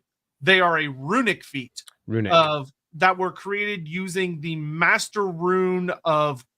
Oh, I want to say it was the Master Rune of Awakening. Or the Master. I can't remember, and I've written about them because I added them into the roleplay game. Yeah. I can't even remember what I wrote. I can't remember what it's either like Awakening or something like that. But there is or like the Master Rune of Control or something. But there's a very particular Master Rune that's inscribed onto them that gives stone the ability to animate and do as it's told by a Rune Lord or a Rune Smith. But the ability to animate them has been lost. In the War of Vengeance series, it tackles this direct issue where it brings this up as a concept of why weren't Runic Guardians used in the war against the elves. And the explanation given is that because of the vortex sucking a lot of magic out of the world, there isn't enough magic to power the runes anymore. And the Rune Lord that tries petrifies. Like, he basically tries to force the runes to awaken, and he essentially miscasts. And he turns to stone and he dies. Good old dwarf turning to stone with too much magic. Yeah. So that being said, I highly suspect you'll see them in Total War before the end of the series, because they're like a really iconic design. If you look at like some of the dwarf artwork that's been made over the years, in the background of like the big army battles, you can almost always see a big golem running around. There's some big creaturey thing. Yeah, totally. Yeah, and that's what Runic Guardians are, which a lot of people conflate with Rune Golems, but from every reading that I've ever found, a Rune Golem and a Runic Guardian are the same thing. It's just two different ways of saying it. Yeah, absolutely. And they were in my writing too, so yeah, the same thing. Yeah. And yet, I specifically avoided the word golem because it brings certain cultural sensitivities for some. Yeah, so, it is worth noting, I've never seen the word golem used for them. I've always seen... I have. Yeah, it's been used. And I purposefully avoided it in my writing because it's just not the best choice. If you were to see them, they would almost certainly be called Runic Guardians. That's the more standardized name from Warhammer Fantasy Roleplay 1st edition, and then the later writings by Andy for 4th edition. Which, hey, Uberstrike Adventures, pick it up if you want to see a Runic Guardian. The artwork is really fucking cool. Starter set, actually, for that one. Starter sets, yes. Yeah, starter set. Yeah, very, very good set of adventures. But yeah, they take a full Master Rune to animate. They are deeply, deeply impressive and difficult things to make move, which goes to show that they're probably really scary. All right, then we've got Joseph Druska. What is the reasoning behind Festus going to the Warriors of Chaos and not Nurgle, and Tarmakon going to the Nurgle and not Warriors? Okay, so basically that just boils down to Creative Assembly having a sit down of developers and also talking to Games Workshop and how they prioritize using certain characters.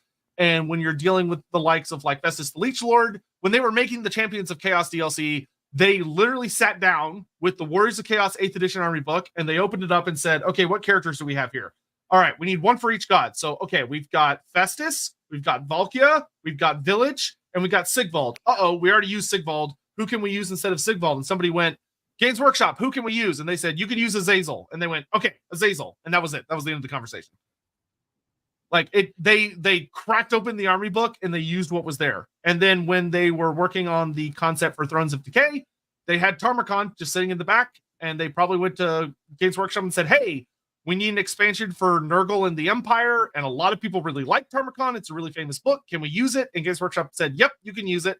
And they said, cool. And they did. Yeah, pretty much that. It's not that exciting, and it's very yeah. that's yeah. Jonathan Scott, it's weird that the dwarves have no land vehicles. We know MM. Oh, Malakai Makaisson made some, and dwarfs distrust aircraft. So why do they use aircraft and not ground vehicles? Agreed. Yeah, I mean, you're not wrong. Basically, yes. Yeah. In fact, the idea of turning to the air before turning to the ground is so undwarfy that it's almost crazy, while simultaneously really pinging on their need for invention. So I broadly agree with this entirely. It's just a hole in the lore, a hole in the setting. It's something that's never been properly patched up, and it's something that's never been properly addressed. Does it deserve it? Yes, but it almost certainly won't happen until someone, probably on the roleplay side, sits down and attempts to explain it all, because it hasn't been properly dealt with. But it is fair to say that there are not just rumors of, there have been several engineering attempts where they were connecting holds together with large trains. And it's said that way back in the past, they had that already. All the holds were connected. Many of the old tunnels connecting one place to the other, which are now held by goblins or held by Skaven, have got old, effectively, train stations in them that used to be used thousands of years ago by the dwarves when they were at their peak, which they are no longer at. So you could argue a host of honor-based reasons for why they don't use them. You could argue a host of engineering-based reasons for why they don't use them. But as it currently stands, none of those arguments being put forward. Yeah, I will say that from like the developer, like when you're looking at like 8th edition and like you're dealing with the gyrocopters and the gyro bombers, they definitely ran with the idea that because of the underway being lost and connecting from dwarf holds is nearly impossible because of all the Skaven and greenskins and monsters and stuff, the idea was basically pitched of, oh, well, what if we just flew? Then we could avoid all those problems, and other than, you know, the occasional dragon or whatever. And that's what led to the gyrocopters. Yeah, the gyrocopters and the gyro bombers becoming very prolific is that they primarily allow connection between the holds very reliably, though it's noted that only the maddest dwarfs are willing to operate them. It's definitely not standard affair for most dwarfs.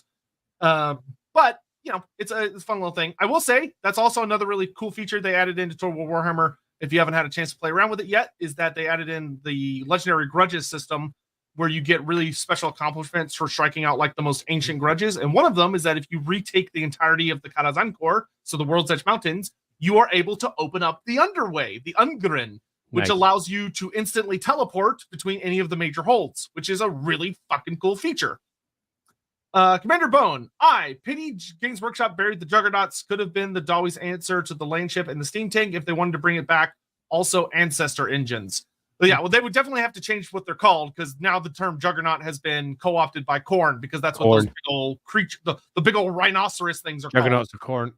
Yeah, that's an old co-opting. They were always Juggernauts of Khorne. Yeah, but so the idea that dwarfs could have some kind of land vehicle is certainly not out of the realm of even like that is very not unlikely. Personally, that's the sort of thing I'd like to see them have way before they had something like a creature, for example, Shard Dragon. Hey, it's in there. I love the Shard Dragon. I love that thing. It's such a cool monster.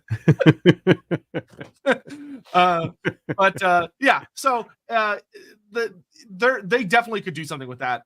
Which if Creative Assembly does what I think they would do with the last Dwarf DLC, where it's kind of it ends up being like a feature of like kind of the more lost and strange things in the dwarf society. So like your shard dragons, your rune priestesses of Valea, your like miners with steam drills, the idea of like a big your runic guardians. The idea that they could pop some kind of land vehicle in there is completely reasonable. Now, it would probably be relatively slow, because it would probably be designed to crunch through rock and stuff like that. But like something that's a little less goofy than the Death Roller, but a similar concept, I think would be completely reasonable. Inquisitor Thomas, did Long Drong ferry Gelt to the Empire? I wish he did. That would make for a hilarious story. But no, it was because funny enough, in Gelt's story, the man who did ferry him to the Empire, Gelt didn't pay for it. Yep. He transmuted lead into gold temporarily to pay for his passage. Yeah, he is. He's a massive douche. Yeah, so he totally the captain of that ship that got him to Marienburg so he could get to Altdorf actually has a bounty on Gelt's head canonically, which is really funny. Because Gelt's a dick. Yeah. Sin, thank you very much. And Gotrek and Felix, Malakai is friendlier than the other Slayers. Yeah, he's a very friendly individual. Yeah. It's for all I was previously saying that you've got to be careful that you don't undermine what a Slayer is. That doesn't mean that core character traits are going to necessarily change.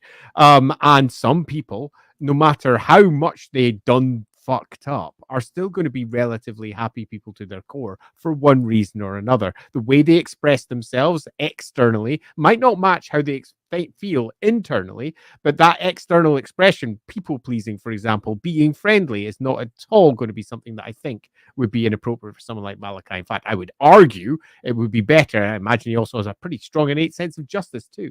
But yeah. Well, yeah, and it's even mentioned that even from a dwarf perspective, Gotrek is like very dour. Like he is very unpleasant, even by dwarf standards, despite the fact that we all love him. Gotrek is a character that if you were in a room with him, even if you were a big fan of his, you probably really wouldn't like him because he's just not a happy guy.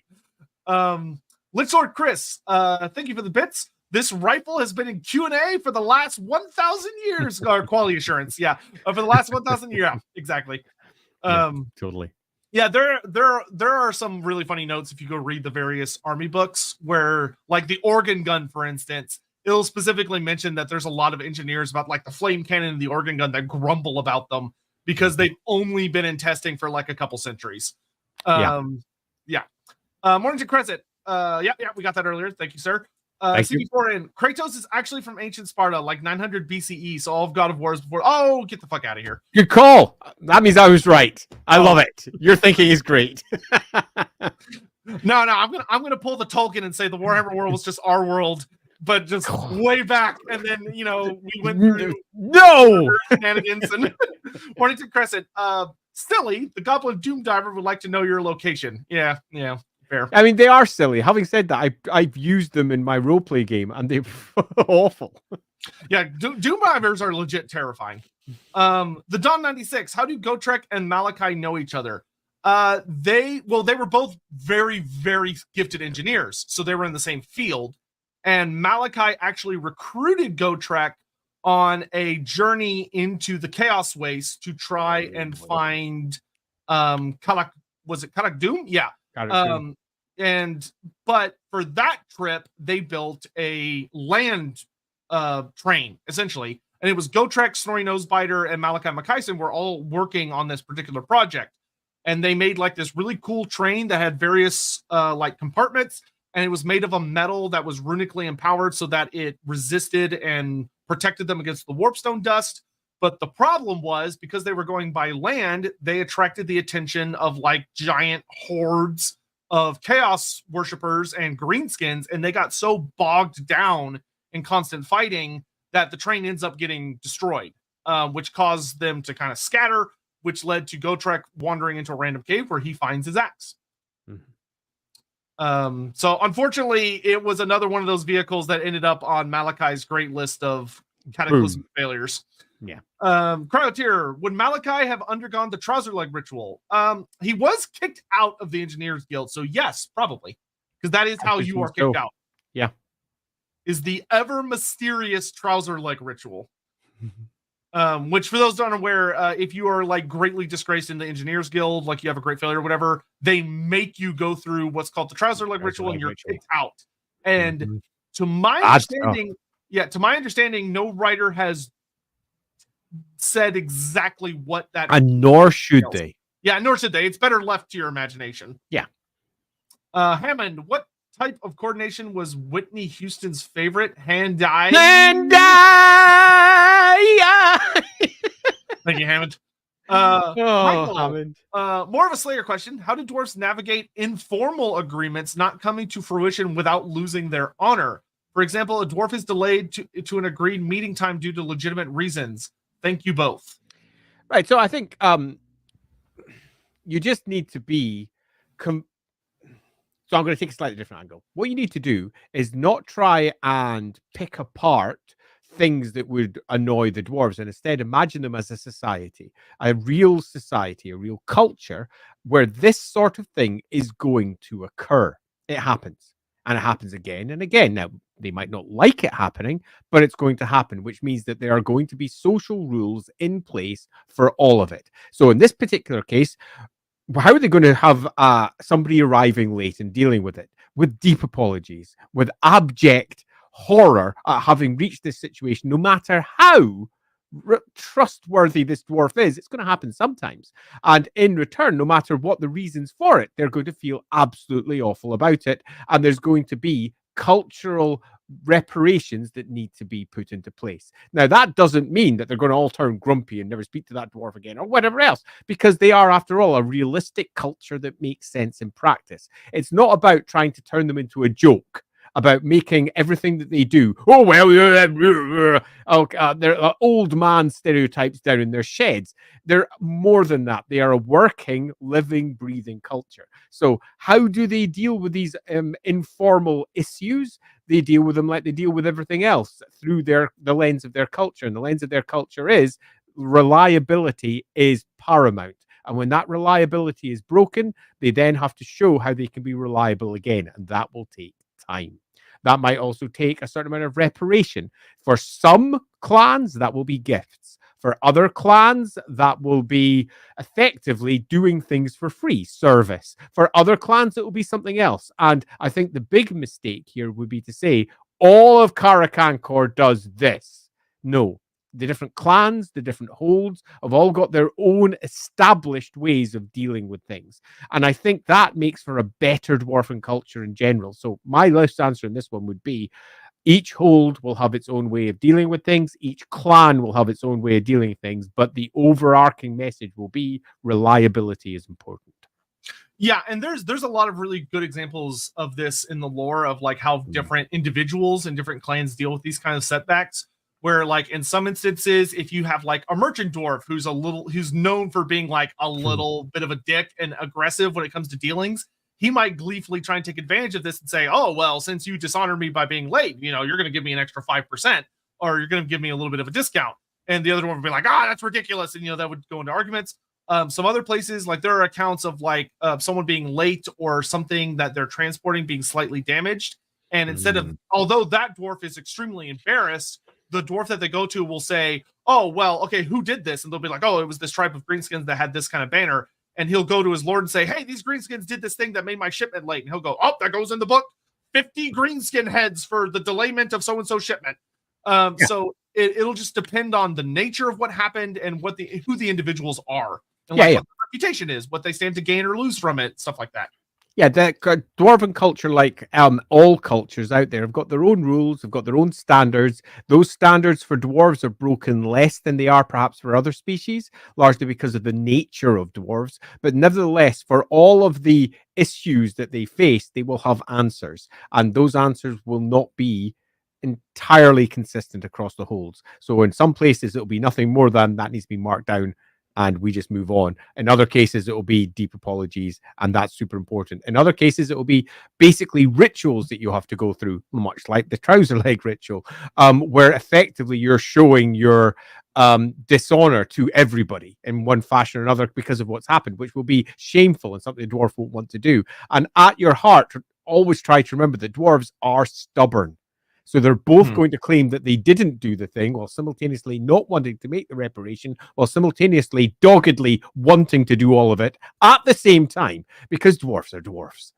Yeah, and just think about how humans handle those different kinds of situations where like if you're late, someone might be like, oh, okay, it's not a big deal. Like, let's just do this thing and then move on. Whereas there might be another person who's really going to drag your ass out about it and be like, oh, well, you were late because of traffic. Well, you should have left 30 minutes earlier because traffic with this way is bad. You should have known better. Like, it's just going to depend on the individuals. Yeah, and a lot of the dwarves are going to be more on that side than on the it doesn't matter side. Yeah. Yeah. It would be very realistic for there to be a Longbeard who, like, there might not be like a genuine reparation you have to make, but he's gonna wear your ass out about it. He is gonna drag your ass over the coals for weeks, months, and possibly years. Do you remember that time? Do you remember that time you were late 40 years ago?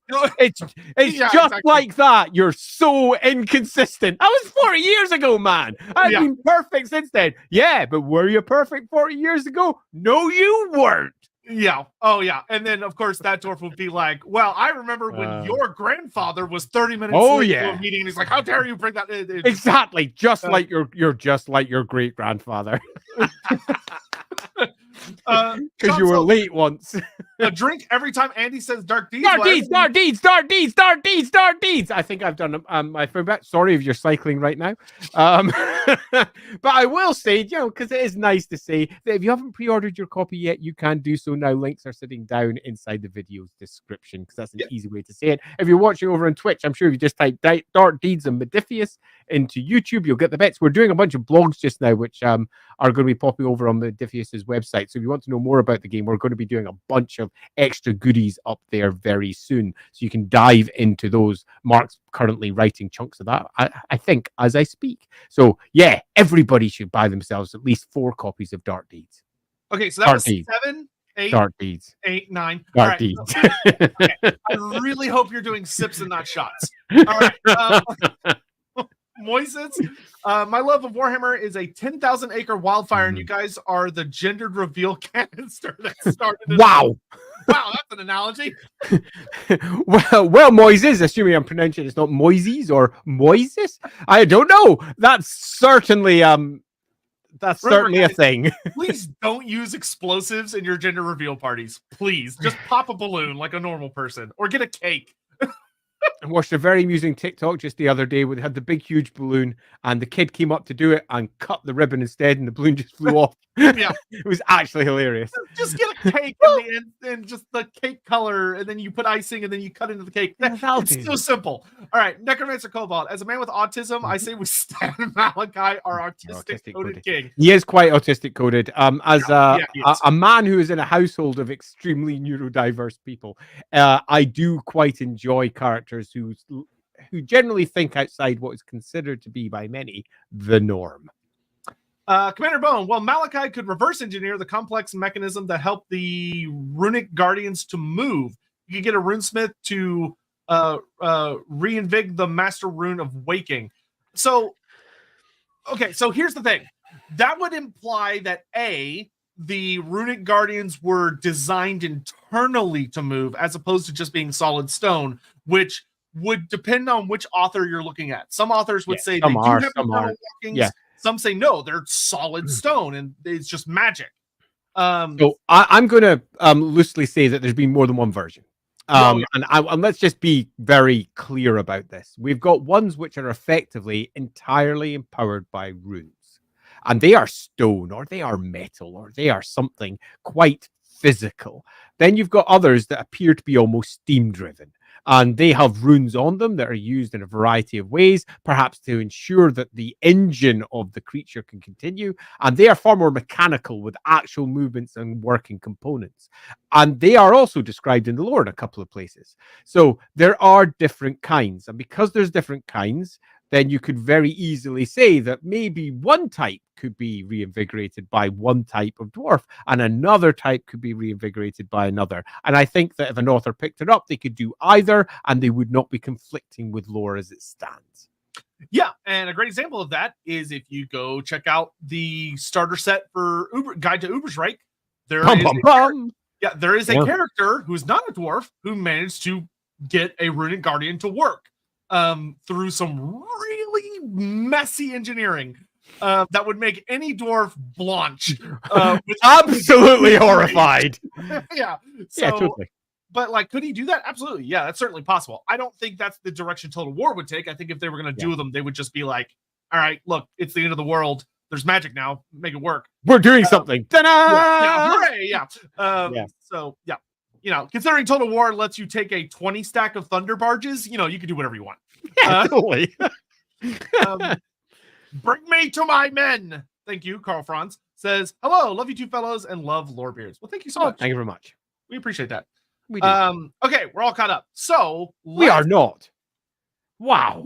No, we are. I was just that was quite the haul. Thank you for the support. Totally. We really appreciate it, guys. Thank you so much. So super appreciate it. Norskin dwarfs are the next big topic I think that's worth talking, because for those, of course, unaware that in both campaigns for Realm of Chaos and for Immortal Empires, Malakai Makaisson got stuck up in Krakadrak as his starting location to just give the Norscan dwarves like kind of give you a place where you could put them. Which, to be fair, him going there is actually not at all that strange of a concept, as Malakai spent many years flying the spirit of Grugni up into the Chaos Waste, up to Karakum, and back down to Kislev, and he is in active employ of Tsarina Katerin to help defend like the cities of Prague and Kislev city itself, and Erengrad should the need arise. So what are Norscan dwarves? Why are they different? And what's the whole deal with them? And why are they genuinely really, really messy until fairly recently? So like Andy said earlier, the Norscan dwarves are kind of one of the most groups that existed in late fantasy, because they both had a first-hand army book source about who they are and what happened to them in two different army books that grossly disagreed with each other. Really disagreed with each other as well. Pardon me, I've got a cat that's busy trying to get in my lap. No, so I apologize if I'm looking down. So there are two versions of the story. One version of the story, which had actually been around since, I want to say 7th edition, maybe 6th edition, was from the Warrior of Chaos perspective. Okay, and the that's Warrior, 6th, I think. Yeah, so the Warrior of Chaos perspective said that during the Great War against Chaos with Azavar Kul, he invades down into Kislev, and Azavar Kul, like most Everchosens, had a group of really big bad lieutenants. And one of his lieutenants was a real bastard, like just a horrible, nasty human by the name of Valmir Aisling. And Nicely remembered. Yeah, and Aisling was the head of the Aisling tribe, who are one of the big, like 11 or 12 tribes of Norska, and he was a bastard, even by like Warrior of Chaos standards. And when Azavar Kul was coming down, Azavar Kul was not an idiot, and he knew that there was a big old group of dwarfs that were hanging out up in Norska, that if they invaded Kislev, the dwarfs would had relations with Kislev and would probably honor their oaths and would come down and attack them from behind. So he charged Valmir Aisling with going to deal with the Norscan dwarfs. So Valmir invades the mountains of the dwarfs, and a big fight breaks out between them, and it leads to the siege of Krakadrak, which was this big epic battle.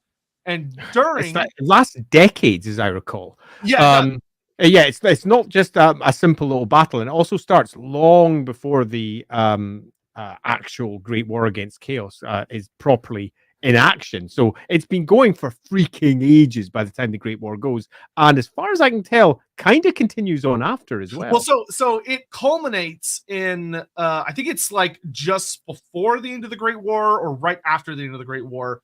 Valmir Aisling leads a big final like push into the dwarf hold, but the dwarves of Krakadrak decided screw him versus survival, and they set off a bunch of detonations and charges that blow up the mountains and causes a big landslide, and the mountain collapses on the entrance of Krakadrak and wipes out the vast majority of Aisling's army, while trapping him and what's left of his army inside the hold, which leads to decades of fighting in the dark between the survivors of Krakadrak and Valmir Aisling. Yeah, and it's said that from the Warrior of Chaos perspective, what happens is that Aisling, although him and his horde are eventually die out because they're trapped down there, they do successfully kill every last Norscan dwarf in Krakadrak. Yeah. They win. Yeah, Kraken goes down. Yeah. This is very heavily contradicted by the dwarf army book, which the dwarf book says, no. What actually happened is during the exact same time period, a group of Norscan dwarfs led by their king, Thorgard Kromson, come down to Kislev city ahead of Azavar Kul's army and join the defenses. And while they're there, they meet the group that marches up with High King Alriksson, who also joins the defense. And while they're fighting side by side, Prince Thorgrim Grudgebearer makes a good showing for himself and befriends King Thorgard Kromson. And when the battle ends, instead of Thorgrim going home with High King Alriksson and the rest of the Karasakarak group, he instead goes north with the Norscan dwarfs. He decides to go with them. So Thorgrim goes up north, and they go up and find that there's like obviously giant remnants of the Chaos Horde that have splintered off and run north. So Thorgrim joins them and fights this big epic war against the forces of chaos, who are ultimately defeated by the Norscan dwarves with the help of Thorgrim Grudgebearer. And Prince Thorgrim also recovers some like really, really powerful, potent artifacts from like lost ages. And so when he finally is ready to go home, a group of the Norscan dwarf lords come with him, and he goes back to Karazakarak just in time for the kind of like the ceremony where all the different princes and lords are making their appealship to why they should be High King, because High King Alricson is dying, and he doesn't have an heir. So all the dwarfs like present the various deeds that they've accomplished over the last year, where like Ungrim Ironfist shows up and is like, I've killed essentially a bone grinder giant by myself because he's fucking Ungrim, and he has its head dragged in. It takes like 20 dwarfs to drag its head in. And like all these dwarfs are showing off all the stuff they do. Belagar Ironhammer's father makes a really good showing for himself as well. But then Thorgrim shows up at the very end of the ceremony, and he has all the Norscan dwarf lords who go up and they talk about Thorgrim's amazing deeds and all this kick-ass stuff he did. And then he shows off the artifacts he recovered, which are apparently so amazing. All the Longbeards are weeping just to behold. Yeah. And Thorgrim they all go, okay, yep, Thorgrim is High King. Yep. So those two stories cannot exist simultaneously. They can't. And they do get kind of patched up. But it's fair to say that as they stand, they are deeply contradictory. They're not slightly, they're really deeply contradictory. Yeah. So an interesting thing that happened is the 4th edition Warhammer Fantasy Roleplay book called The Sea of Claws attempts to mend this story. And they kind of basically just said, both kind of happened. Where what they run with is that, okay, Valmir Aisling did successfully destroy Krakadrak, but a large amount of the dwarves successfully evacuated during the siege and went to the several surrounding minor holds. And the new capital of the Norscan dwarves is Kraka the Ravensvake, something like that. Ravensvake. Yeah, so like, which I imagine is like I don't know what that would stand for, but Ravens Hold or Ravens Mountain or something. Probably. I mean, probably. Yeah, but so that is where they set up to, and in their version, King Thorgerd Cromson does die during the siege of the final battle at Krakadrak, and a new king takes over for the Norscan dwarves. The only thing I really don't like about the 4th edition version is there's no mention of Thorgrim. But they keep it relatively sparse about what exactly has happened in those 200 years and what happened during the war with Aisling. So it's still possible that Thorgrim showed up, because without that, it makes Thorgrim's claim to the High Kingship a mystery as to like for what exactly he did. But it's messy. Even in the update for 4th edition, it's still kind of messy because they don't get into the specific details. Yeah, I was a little bit disappointed because it didn't tackle the story and fix it. Instead, it put a bit of Vaseline over it and smeared the lens, so you couldn't really look at the story too closely. And they said, "No, yeah, it's fine. They sort of both happened. Yeah, you happy? Okay, let's move on quickly." Rather than sitting down and pulling the whole thing together and saying it is this. Thanks very much to Blood. So it's Raven's Roost Hold is what apparently it translates to. That would make sense, Raven Roost. I can't remember a lot about Ravenvake off the top of my head. The big thing the thing that 4th edition did do that I liked is that one of the things they developed is that where the Norscan dwarves, because in a lot of the older lore, it kind of implied that the Norscan dwarves were just dwarfs with funny accents. Like they had a different accent, and they had berserkers that were kind of like slayers, but they weren't slayers. But yeah. Where it was like, okay, the Norscan culture kind of reflected onto the Norscan dwarf culture, where some of the Norscan or was it the other way around? Yeah, or was it the other way around? But this has led to the Norscan dwarves having some like berserker type fighters who are not slayers, but the way they fight is very Slayer-esque. Yeah. But the thing that 4th edition adapted that I really enjoyed is that they explored that the thing that makes the Norscan dwarf holds very strong is that they have underwater caverns that connect all of their holdings, and that the Norscan dwarves actually have a very powerful navy. Yeah, but unlike the dwarves of the Kalazankor that use metal ironclads, the dwarfs of the Norscan dwarves use wooden ships, but they're like amazing sailors. You know, you think they wouldn't work, but they do.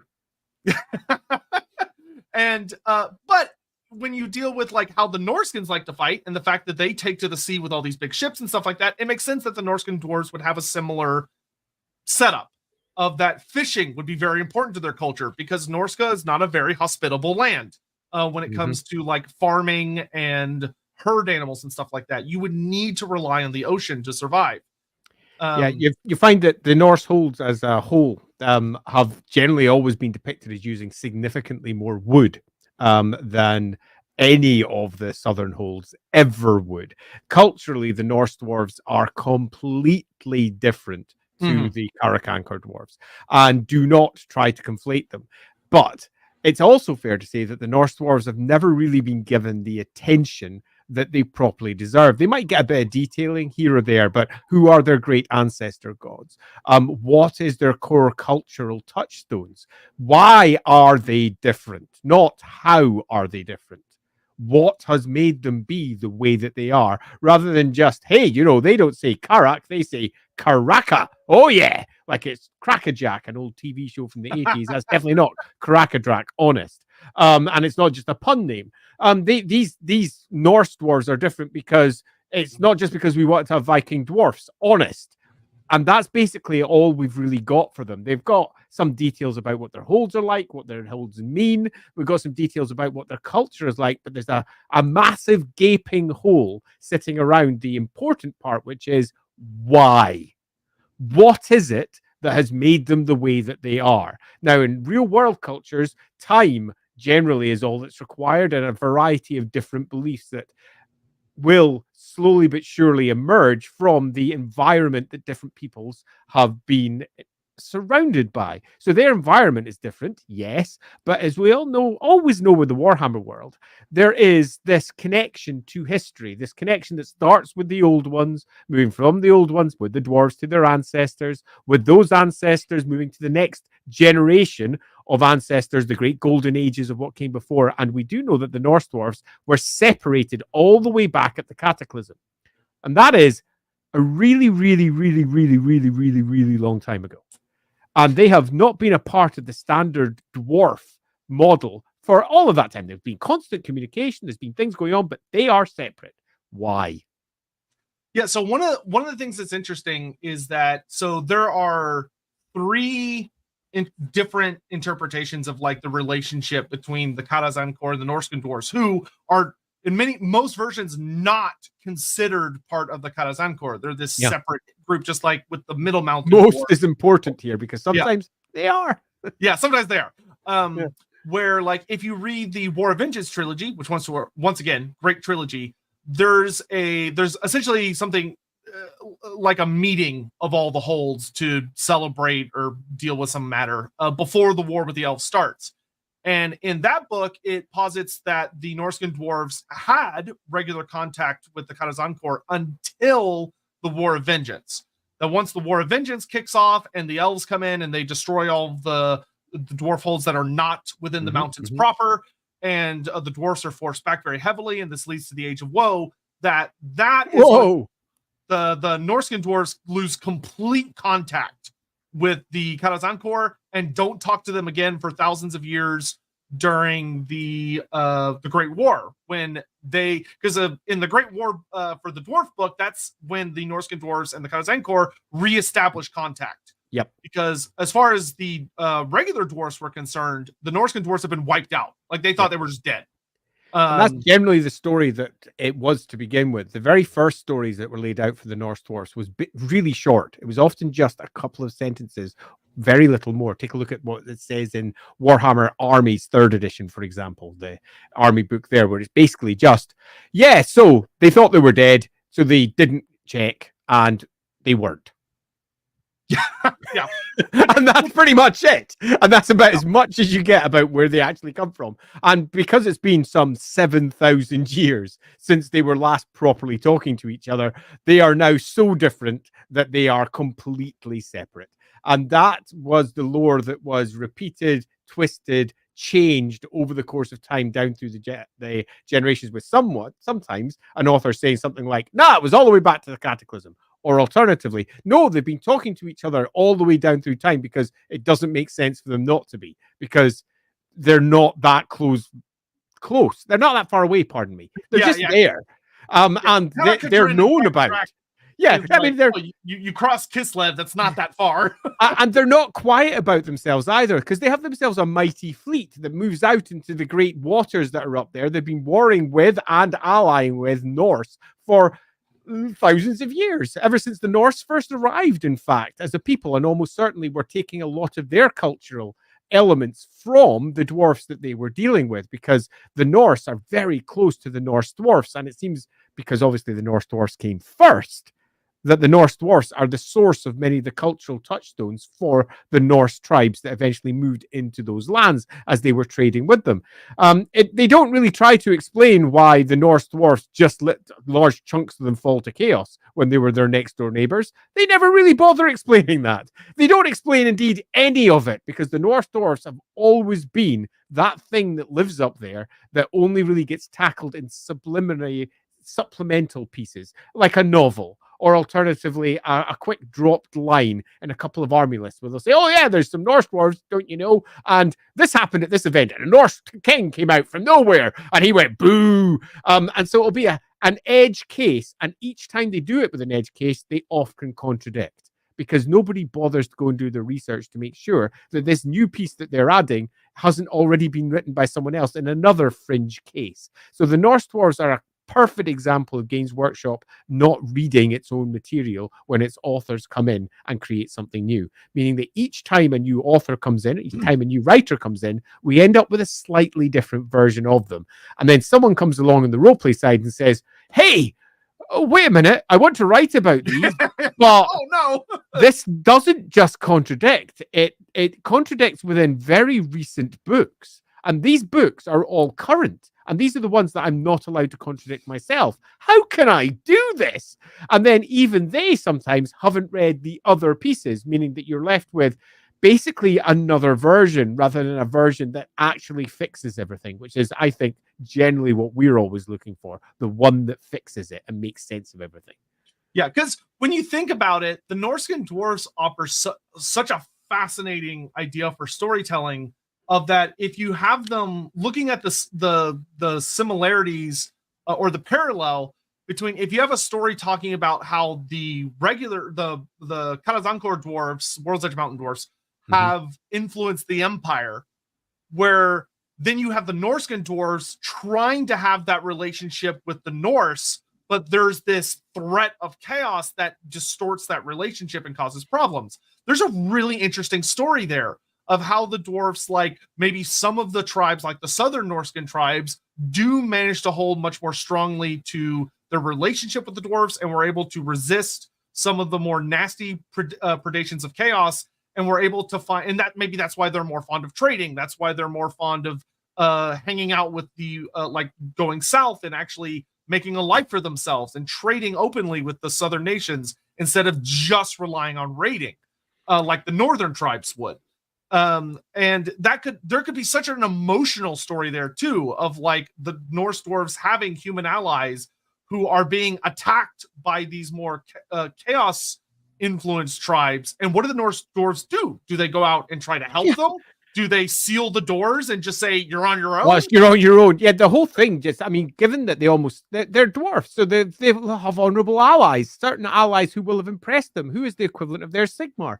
There is a whole host of stories that haven't been told. They probably don't have an equivalent of Sigmar. It probably went in a very different way. They probably have almost certainly a great betrayal, which meant that they shut their doors because of something that occurred with the Norse. But again, that's not been explored. The stories here are, and the lack of them is, for me, a crime. It wouldn't take that much, 2 or 3 pages, and you could add a wealth of material that would ground the Norse dwarves, the Norse, and the realms of chaos that lie just beyond, deeply into the setting.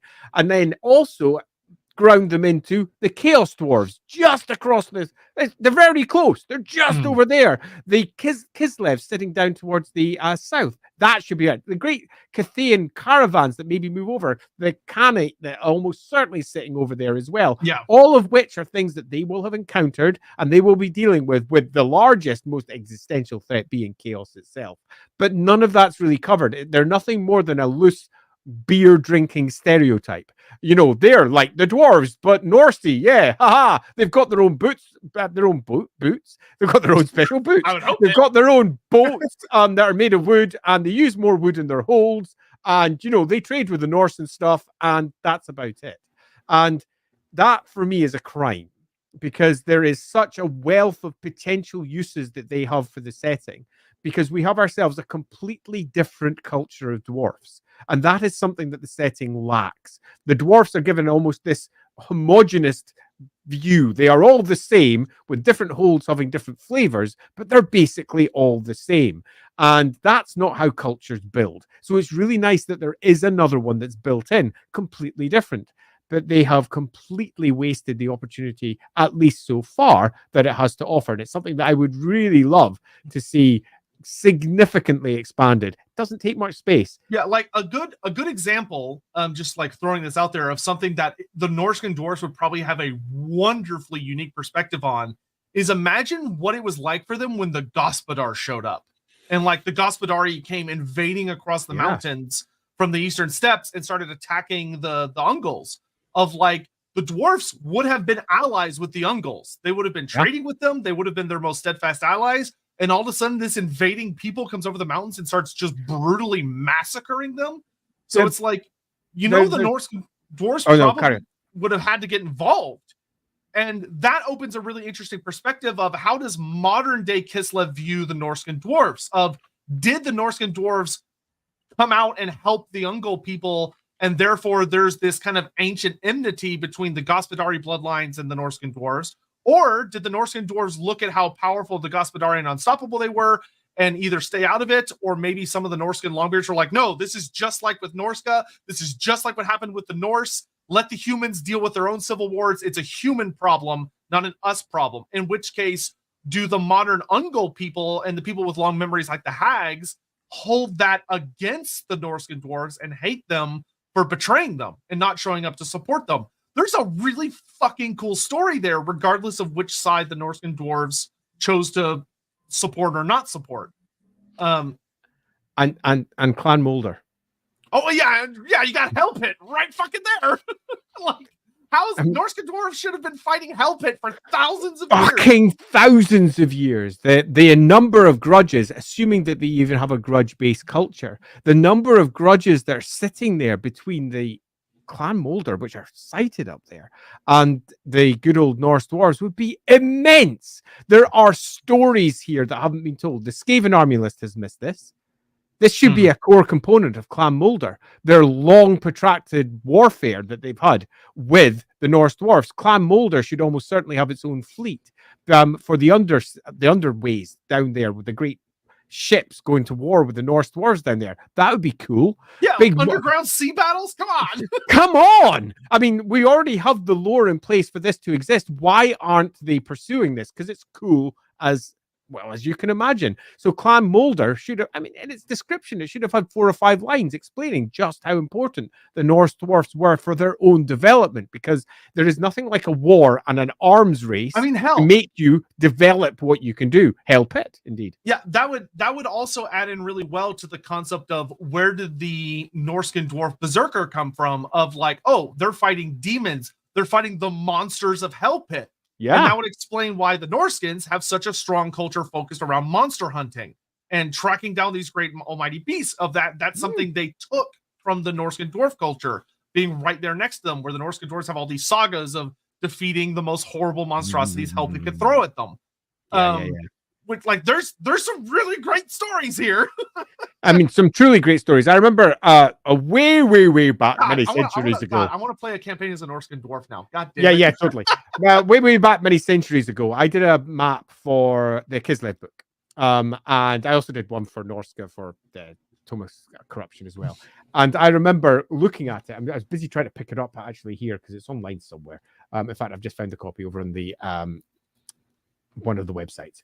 And I was pulling on a whole bunch of locations for that came from pretty much everywhere. Some of it came from Gotrek and Felix. So we got things like Fort Stragov in there. We got ourselves Fort Kaminsky and similar. A whole bunch of them came from old first edition sources. A whole bunch of them came from elsewhere. But I remember looking at it. And let's see if I can actually get the full scale image in front of me. View image, please. Open image in a new tab, please. I'm going to copy it's a tiny map. I'm going to go actually find the original one I've got over elsewhere. But I remember looking at it and going, right, so Hell Pit's there, and Cracker Ravenbait's there, and Cracker Drack's there. No, this doesn't make sense. Why haven't I not heard about all the great fighting going on between these? And I remember pinging it over to Games Workshop, and I said, hey, Games Workshop, I'm putting this in for the Kislev book. Can I mention it? And they were like, yeah, let's just not worry about the Norse dwarves for the moment, because that's just going to complicate affairs. And I was like, but I can still put Cracker Drack on and Cracker Ragenvake and similar. I mean, they're over in Stone and Steel. That's a first edition book. And they're also mentioned a couple of times in the army list. So surely that's okay. And they're like, okay, you can put those on. So obviously I did for both the Norska map and the Kislev map. But I was left going, well, I can't put the Skaven bits on here, but I really should. Because holy moly, this part of the world, this northern part of Troll Country, particularly up by the main path that Chaos often uses to make its way down into the great basin that is Kislev in the northern part. They move over one of the main mountain passes just by Karaka Ravenbake and by Kraka Drak. They move through here, enormously important pass that pops up again and again. Came up in the Storm of Chaos, for example. Came up in the End Times because the Chaos forces move through here. And no, I can't discuss the Chaos battles, the Skaven battles, the Dwarf battles, the Kislev battles. This is the core battlefield sitting up here on the edge of the world. And it just doesn't pop up. And because it's such a core battlefield, the people that look over it, who are the Norse dwarves, are arguably one of the most important factions in the south. More important than Kislev. Kislev are often marked as, oh, they're the ones who guard the north and keep everyone away. No, it's the Norse dwarfs, unless they don't. And that's the big one. Because the quest, if that all of this is true, then they don't. Which means that they hold up in their holds. They are very different to other dwarfs, if that's the case. And if that is the case, why? Who are they? What are they doing? What did their ancestors say back when they were split from the other dwarfs? And all of this is just stuff that we don't have answers to. Yeah, because I mean, even in the Sea of Claws book, which is the first time that they've been really expanded on, they only get 4 pages, and it's only about a single hold. It's Krakow Raven's yeah, it's Raven's fate. Yeah. And unfortunately, the timeline is also like for the entirety of like ocean affairs. So they only get like a couple of really tiny itty bitty notes here and there, which just opens up to that there's very little, fully explored, which is just such a shame. It is a bit. So because I was sitting here like, sure, though I will say there is no. I will give them credit that there are notes in here that circa 1,000 years before the formation of the empire, that it does make mention of great battles between Hell Pit and the Norscan dwarfs. So there is that at least. But that's all there is. Like, it's very scant. Yeah. So we have ourselves basically a giant hole in the lore in the north, where we have ourselves factions that are described. Clan Molder, we have the Norse dwarves, we have the Norse, we have Kislev, we have the Chaos dwarves, we have Chaos themselves, and we know nothing more than they occasionally fight. That's it. Yeah, which is where the primary pass into the old world is in Norse dwarf hands. The Norse themselves are neighbors to the Norse dwarfs who never fell in any way, shape, or form to Chaos. Well, obviously, there's going to be a couple of Chaos cults and various individuals who are probably bad sorts, particularly that close. But equally, they're going to be patrolling for that crap far more clearly because they're fully aware of the dangers of what lies to the north. That being the case, we have ourselves a variety of lore holes that need to be filled by someone. There's bits to plug. And again, 4 pages could easily have plugged that, because a simple timeline in there would have filled in a whole bunch of cool stuff that could have been mentioned. But the important things are, what are the relationship between the Norse and the Norse dwarfs and Chaos and the Skaven? And we need strong answers for those before we can actually turn it into something really cool. Yep. All right, let's get caught up on super chats, and then it's time to get into Discord questions. We left off here. Commander Bone, dwarves could use some ancestor god themed stuff, like witch hunters of Gazul. Bonus if they have runic swords like Gazul himself, and not only those. Funny enough, I don't think Gazul would necessarily have witch hunters, but I could see Gazul having a really strong, like, I don't know what they would call them, but like a dwarven concept of a vampire hunter or a hunter of the undead. Or someone, you know what would be really cool with all of the concepts of like how dwarves have like a really bad tendency of when their tombs get violated, their spirits come back and can't rest, that a Gazulian priest would be someone who specializes in putting ancestor spirits back to rest through various methods. That would be a really cool concept for like a roleplay career. I mean, if you go back to the original way that Gazul was first presented, I agree. Witch Hunter doesn't really make sense because you don't get dwarf wizards, really. Obviously, way back in 1st edition, you did. Or in 3rd edition. Warhammer, you did. But that's heresy, and is definitely not the case. So they're not really going to be dwarfs who are actively pursuing down witches because it's not part of their culture.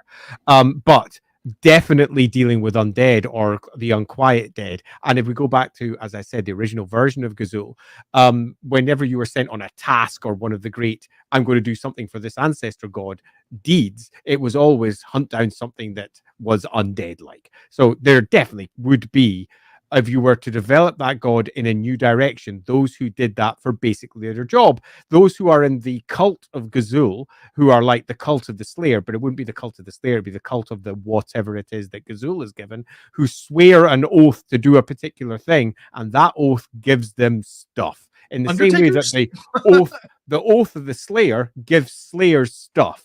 Now, obviously, it's a terrible oath to swear, but there'll be something equivalent for Gazul. There'll be something equivalent for other types of oaths as well, for other gods. So I completely agree that they could do with some stuff, and they currently don't have it. Yep. Let's see. Scrabble Ramble. Thanks for all the great content. Will there ever be a stream on the Elven Gods? Oh, yeah. Elven Gods. Oh, yeah. I'm writing tons about the Elven Gods in what little spare time I have just now. So they're very forefront of my mind just now. I really don't get what they are/did/mean. You and everyone else, buddy. Make total sense to me. Yeah, so that is genuinely something that I will probably be aggressively forcing through once we finish the Thrones of Decay triple series. So look forward to that in the very, very near future. It's happening because it must. Yeah, because I can rig the votes. Let's see. Cole Patterson. Are the Norse dwarves less advanced than their kin? That's how the Total War mod portrayed them. But if Malakai is a Norse, that might say different. Less advanced, I don't think is a good way to put it. I would say that their focus went into different fields. Like they would be more advanced with certain kinds of technology. But you have to remember that technology doesn't just mean steam and metal. There are other forms of technology that you can be better or worse at. And the Norse dwarves would have pivoted into, like, say, naval warfare and naval technology. Yeah, and further, my personal preference is to say that Malakai is from Albion. Has always been because of the discussions that I had. So there are Norscan dwarfs that show up in Black Library books. Their accents are not Malakai's. Malakai is a very different accent. So I agree with Andy. He's almost assuredly from Albion. But he never talks about it. But he never talks about it, and that's part of the fun. So if I was building a new Albion, there would be dwarfs in Albion, in the same way that there would be things like, well, all the things you'd expect up there, plus probably gnomes. Yep. Hammond, dwarfs be like, our human allies need help. Mustard the throngs. The beacons are lit. Our kid needs help. Meh, they're dead surely. I have a small side to say just in my last comment, just so I don't forget it. Gnomes. I picked up the Spike magazine about gnomes. Good old.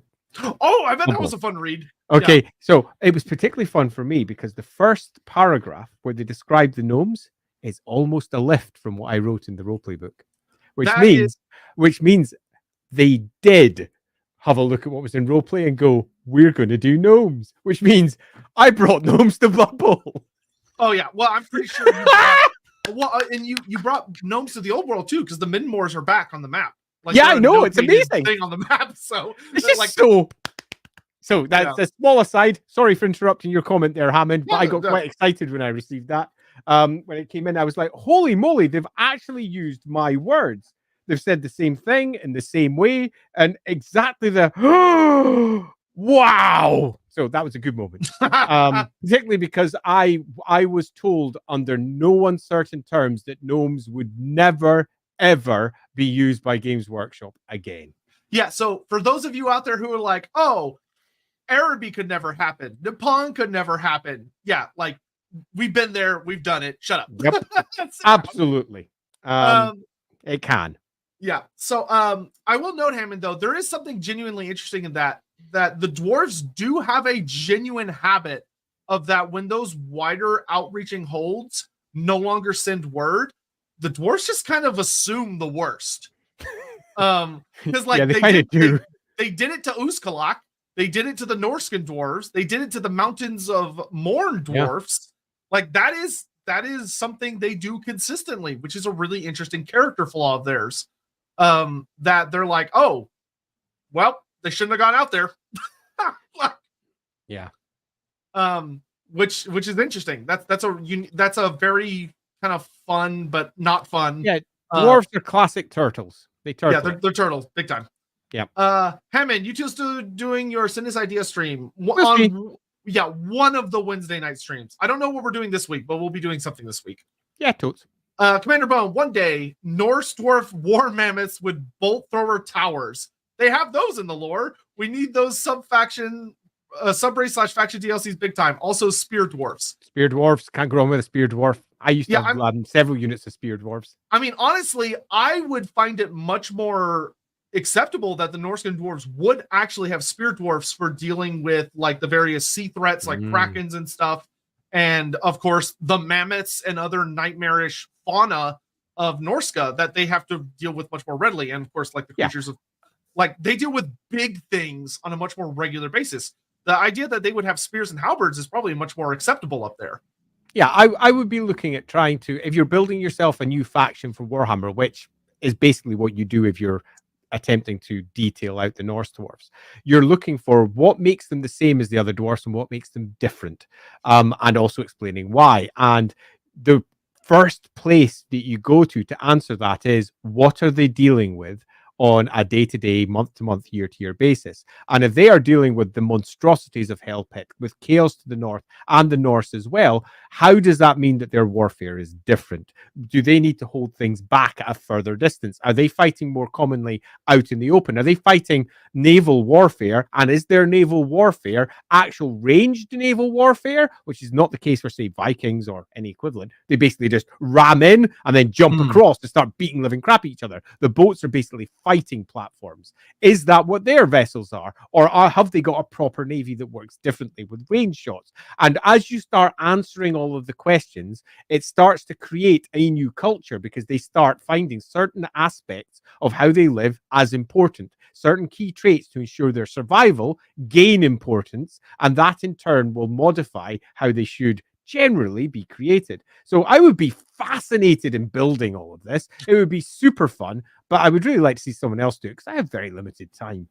Yeah, because and what's fascinating to think about if you're working on that as a concept is that you have to keep in mind the underway does not go to the Giant Home Mountains where Krakadrak is and the Norscan dwarfs were. They went over ground. So like they would not have nearly as much tunnel warfare as the dwarves of the Karazankor do, where they're constantly fighting in the deep dark. Because often that's kind of been the hand wavy reason you don't tend to see like halberds and spears and stuff, is that when you're in close quarter tunnel warfare, you don't want a weapon that can only point one direction. If you need to change direction, it becomes a huge liability. Yeah. So the Norscan dwarves, I think, would be extremely likely to have much more weapons that are designed to be braced and are better designed with a dwarf's weight behind it to like impale large beasties and charging cavalry and stuff like that. Yeah, I think there's definitely quite a lot of interesting things you could do with them, which obviously as yet has not been done. Yep. Okay. Source Blood. You think we're going to get Norse dwarfs in the Dwarf Arcane Journal? I really doubt it. The Arcane Journals have been teeny fucking tiny. Yeah. Like they are super tiny. So I highly doubt it. Honestly, I'll be shocked if we get dwarfs that aren't part of the Karazhan Corps at all, like Middle Mountain or Black Mountain dwarfs. I think it's just going to be the most basic bitch stuff possible. The first edition of Old World, the rule set I'm pretty happy with, but the lore has been pretty lackluster so far outside of the big books. And I think that's going to continue to be the case until like a second edition.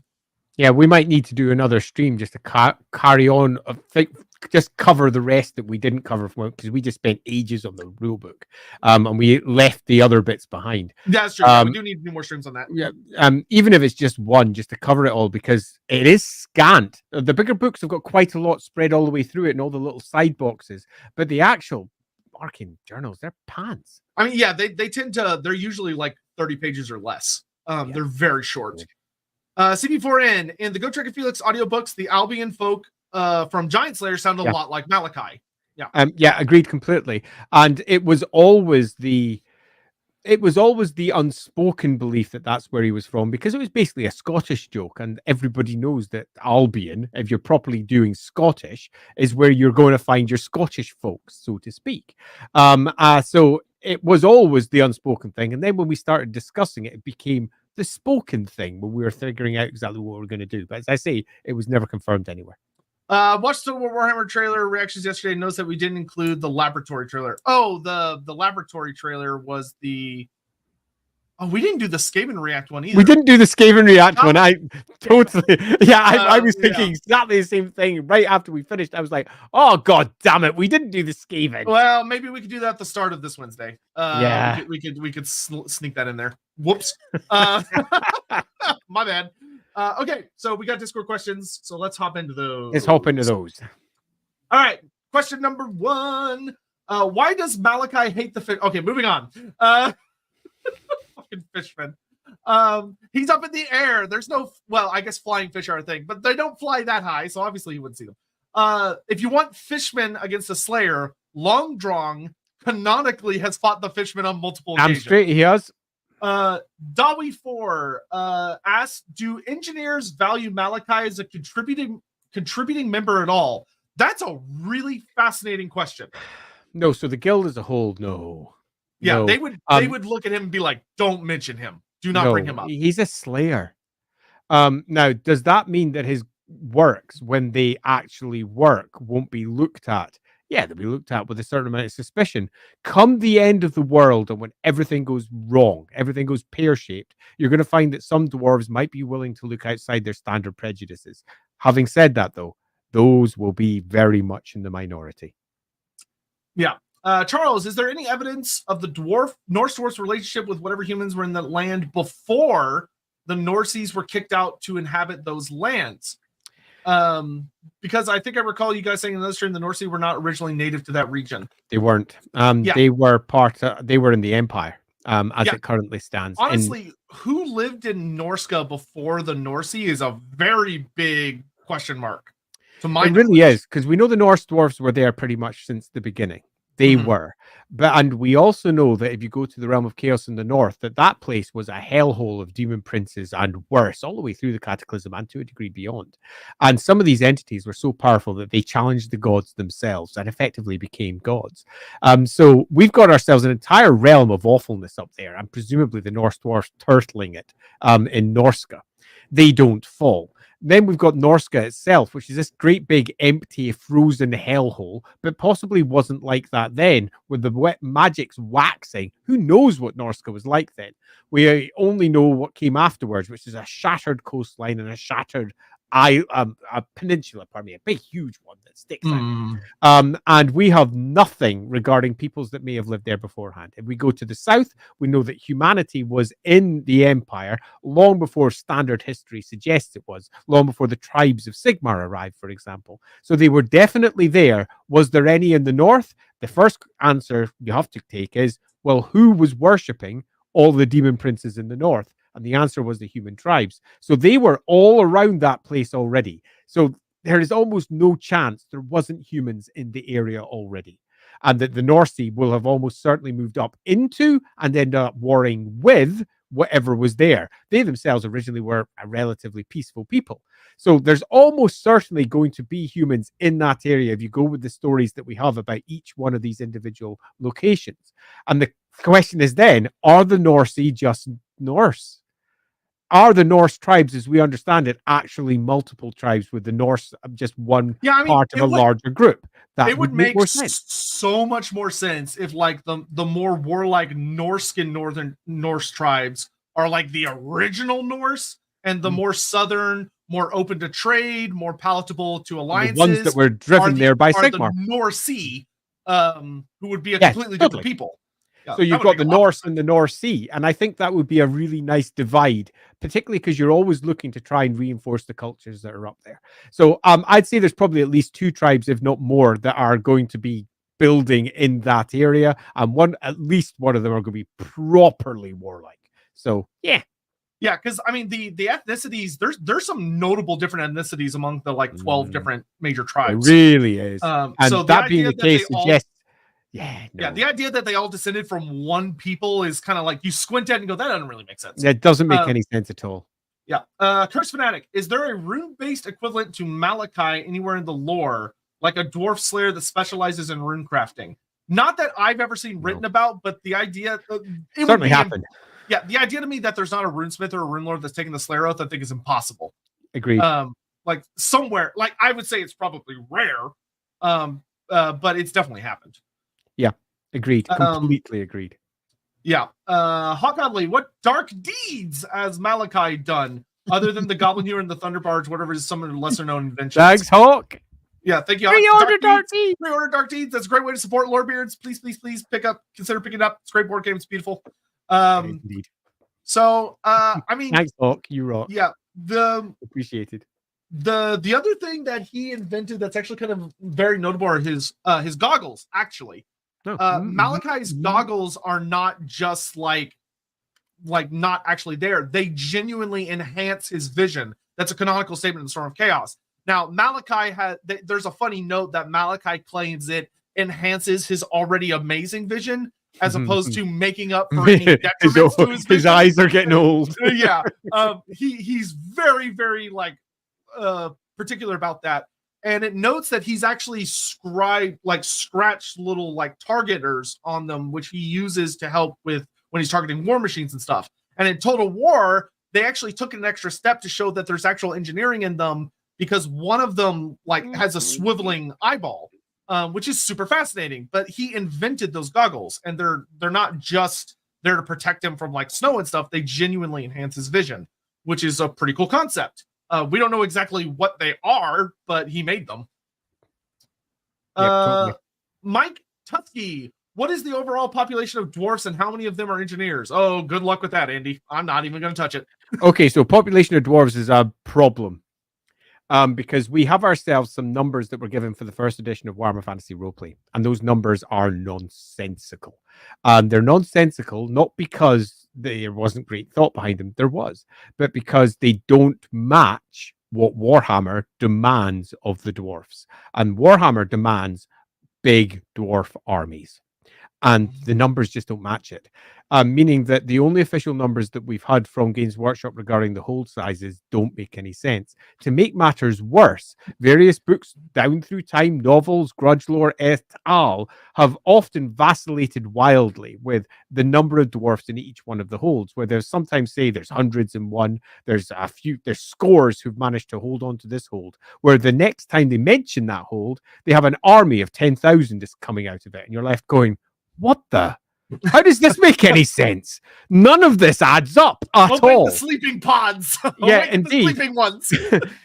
It's kind of broken. So there are more dwarfs than Warhammer Fantasy Roleplay 1 would suggest. There are more dwarfs than most of the novels and most of things like Grudgelore would suggest. But there are far fewer than I think many think inhabit the old halls. And they are, generally speaking, a species that's in decline. They are like, for example, the High Elves. They are a species that are not particularly, let's say, numerous anymore, because they have suffered for thousands of years of warfare and bloodshed, Warshed. The war. He's not warshedding again. We need to have a dwarf warshed that they take to battle. I'm out my shed, son. Anyway, warsheds aside, there is quite a number of them in the core hold. There's quite a number of them in all the other places that they forget to tell you exist. All the various mines and smaller holds and little other places that are underneath the rule of the local king. These places are often forgotten about. The hold is not the only place that the king rules. The king rules the entire area, which includes many smaller settlements of dwarfs, many of which are mines, many of which are important because they're agricultural. Yeah, there'd be like farms and places for like brewing and beer making and all this other stuff. Yeah, all of those things. So, cut a long story short, there's quite a large number, but it's a tiny number in comparison to what the dwarfs once used to have when they were warring against the elves all those millennia ago. Yeah, yeah, especially because as Games Workshop has gotten older, I think they've come to a very staunch idea that they don't like giving numbers because they realize people will take they screwed up. Yeah, and Games Workshop does not like giving you information that you're potentially going to use to try and restrict the setting. They're allergic to that, understandably. It would require them to sit down and actually think really, really hard for a while and then obey the rules that they make, and they don't want to do that. Yeah, they'd need someone like what Gav Thorpe for a while was attempting to do down in the studio, which was be the lore master, somebody who basically was the last call on each one of the primary lore points. You need to have a singular person who is responsible for handling that. Much like Star Wars has got their little team that deal with all their lore points. Warhammer doesn't have that. It doesn't even have anyone close to that. Every time that I was brought on for a job, I had to do my own research. Any question I asked was not responded with this is the answer. It was, well, you need to find the answer for that, don't you? And if you don't support it, you can't do it. So you have to go and research it yourself and then say, I found this, this, this, and this. That's why it should be like this. That's not ideal.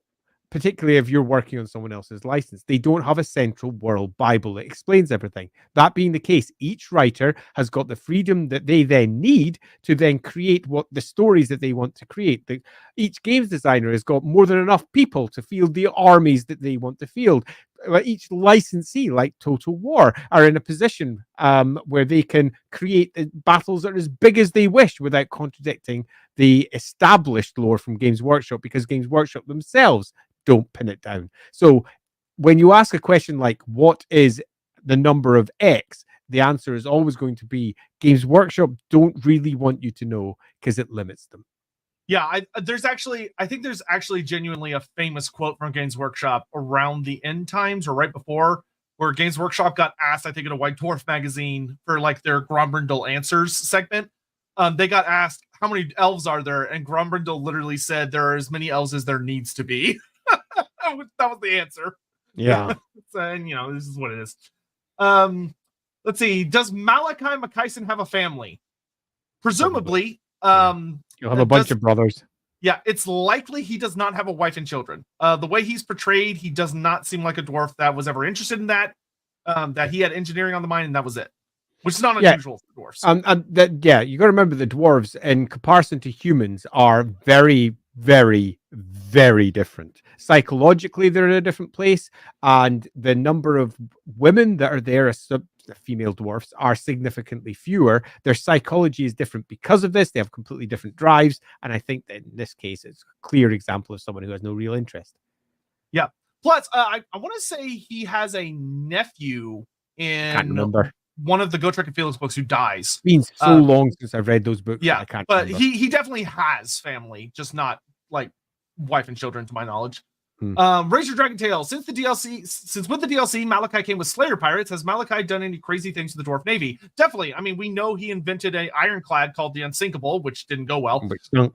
But that means he has worked with Dwarven navies. Yeah, totally. Potato salad. What kind of meal would ogres make from Malakai and the Norse dwarves? Potato salad. I always worry about your comments. Okay, potato salad. It would probably be very sinewy and tough. Got to remember, there's an enormous amount of muscle in a dwarf, so you actually probably get a decent meal out of one. Yeah, especially from an ogre perspective, they like the stunties. They come with their own beer in their holds. Yeah, it's great. Perfect. Yeah, there's actually a whole thing about the dwarfs in the Mountains of Morn have to use runes that cloak or hide where their holds are, because if they don't, the ogres will come for them. Because cracking open a dwarf hold is considered like peak accomplishment for a tyrant. Peak, like oh man. Dylan, during the time at the University of Nuln, how was Malakai viewed by the other professors, being a Slayer as well as a dwarf? There were issues. Yeah. He definitely had a very unconventional way of teaching that put him and his students in potential dangers, but he always viewed it as it'll be fine, it'll work out just great. There were definitely if you want to know the book where it's actually portrayed, it's Manslayer, where you really get to see him at the university, the Imperial Gunnery School. He is not well liked by many of the other professors, rightly so. And it's because he literally just throws everything in the face of convention.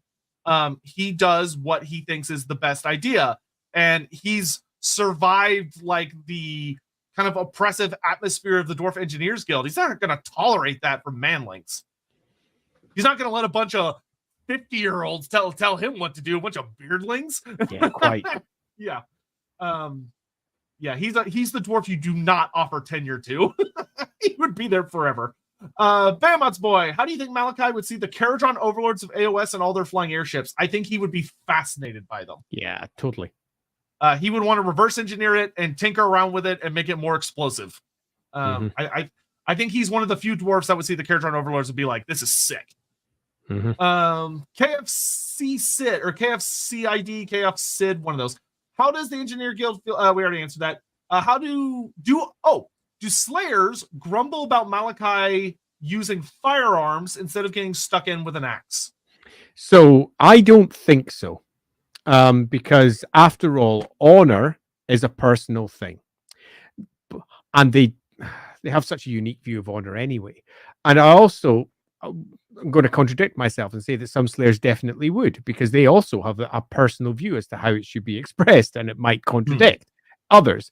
But yeah, Long Drong and all of their pirates are happily pistoling away like mad, and I see no reason why it would be seen as necessarily wrong.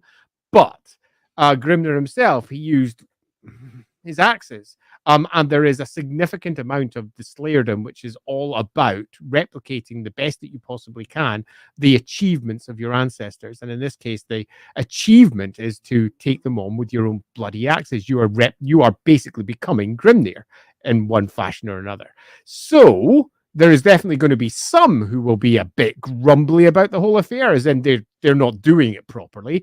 And we know that dwarves do love to grumble about not doing things properly. And even amongst the Slayers, there's going to be those that grumble. But equally, there's clearly factions that do. So it's an accepted thing, if not necessarily an acceptable thing. Yeah, and there are a lot of Slayers do not like how other Slayers do things. But the nice thing about being a Slayer is that technically no one's allowed to tell you what to do. Yeah. Let's see. Dylan, what do you think Malakai would think is mankind's greatest invention in our world?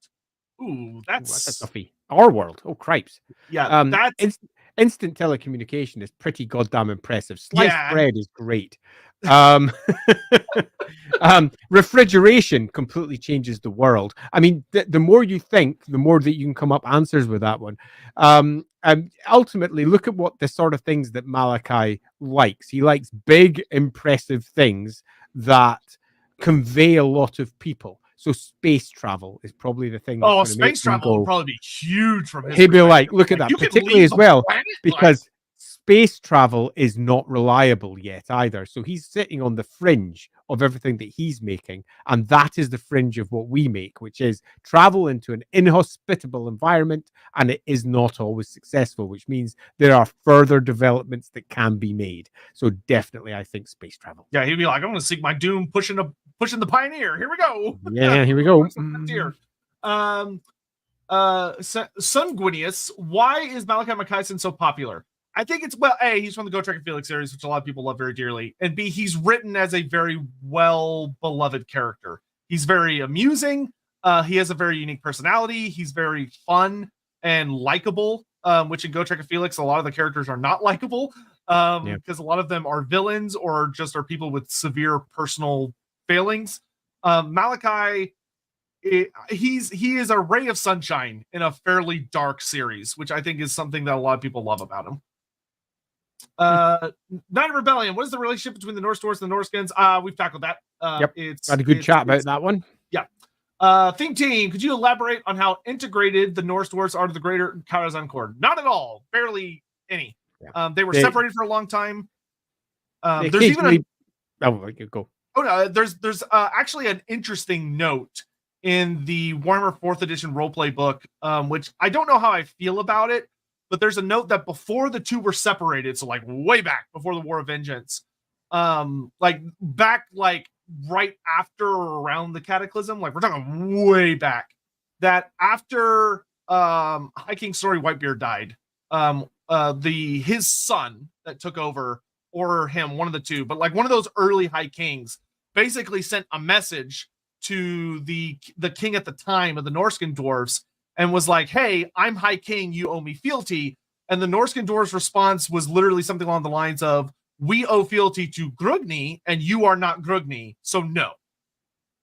So they considered themselves separate from the Karazhan Cord deliberately, which is not something it's a very interesting concept that I don't know how I feel about it. But they, as the way they've most recently been portrayed, culturally, they identify as very separate. Interesting. Yeah. Which either that king was just a massive douche, or the Norskin dwarves just have a very, very different lifestyle and culture to the other dwarfs. That's. I'd want to justify that bit more strongly.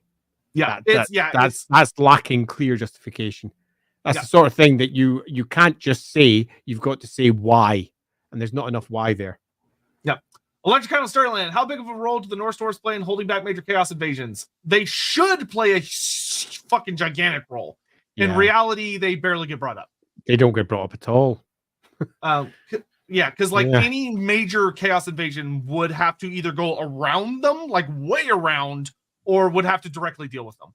And they go right through Blackbird. It's Blackbird Pass, isn't it? Blackbird Pass. They're pretty much every time, which is pretty much Norse dwarf territory. So yeah, there is definitely a question that has not been answered there. Yep.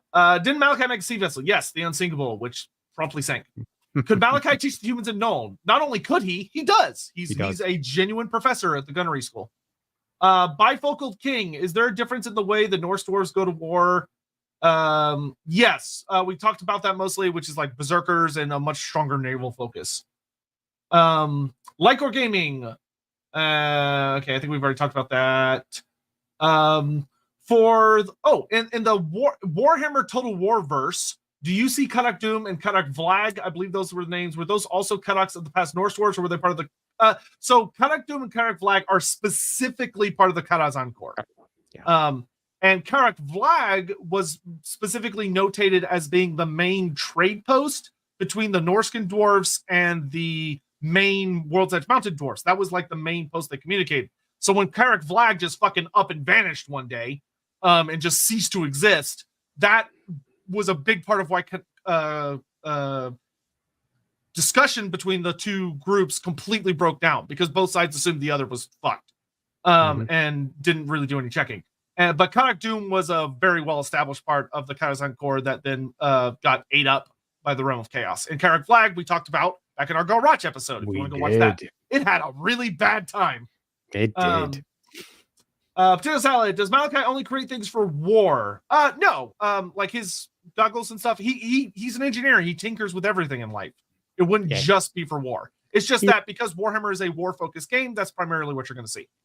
Do Norse dwarves take the Slayer Oath? They have the concept of the Slayer Oath, yes. Presumably. It's poorly expressed. We don't really know. Generally, when you look at the Norse dwarves and how they're presented, they're generally always given a line that says something like, and they have their own version of Slayers. They're called Berserkers, and they don't detail it beyond that. So, the Sea of Claws book introduces the Berserkers as being that they're like Slayers, but where Slayers take the Oath of Grimnir as Doomseekers, Berserkers instead emulate Grimnir as people that like find glory in battle, but they're not Doomseekers. Like they're a different culture. But it also kind of mentions that Norse dwarves do have slayers, but that's separate from the Berserker oath, which is a whole thing. Why don't dwarves use their abundance of alcohol to bargain with giants? Who says they don't? Yeah, who says they don't? Yeah, there have been giants that have dwarves don't always like greenskins. No dwarf in their right mind would try to barter with. But even then, there might be exceptions. But like giants, like some dwarfs are going to be kill on sight with giants, but some would realize that there are other ways you can deal with a giant. Giants are just big, dim creatures that like getting drunk, and they don't have the great grudge against giants. They might have a grudge against individual giants, especially if they were enslaved by and driven by greenskins. There is issues. But when it comes to just giants as a species, yeah, no, they're just big, stupid, annoying things that are like bears, really. And you deal with bears by driving them off or doing whatever it is, or just ignoring them and closing your door. Giants are somewhat similar. It may be really easy in the tabletop game in Total War. Killing a giant in the lore is really fucking hard. Like, really fucking hard. So the idea of bartering with them is just so much easier. Like, especially if you're dealing with like dwarf rangers that use kind of unconventional methods. The idea that they would like find out a giant is getting a little close to the holds and would be like, hey, let's grab a bunch of kegs and go out there and convince him to go that way, where we know there's like a greenskin tribe and he can go stomp and mess them up and we'll give them a bunch of beer. That is something they would totally do. Yeah, and the Norse dwarfs, that is, are particularly known for their great love of beer and their ability to imbibe it that makes dwarfs from the south look weak by comparison. So they've certainly got enough of it on hand. Has Malakai, Sign of the Emperor, has Malakai ever had run-in with Chaos Swords, and what would he think of their technology? Well, he would probably think it's horrific. Because he would recognize it for what it is. Demons. Oh no. Yeah. He'd be like, we need to destroy that shit. And has he had run-ins with them? He's aware of them. And he's probably run into them, considering that he tends to hang around, that he was flying around Kislev for a while and even flew up into the Chaos Space stuff, so he was really close. Yeah, he's right by High Pass. The chance that he's not aware of them, I think, is almost nil. Yeah. But there's no written accounts of him fighting them. Nice Admiral. We already answered that. Thank you for the question. Jiggy, how far can you compromise with your Slayer oath? Is there an established precedent on how far you can actually interpret the letter of the oath as is, or is it basically a law with no set precedents, and the only thing that matters as long as you get a worthy doom is that?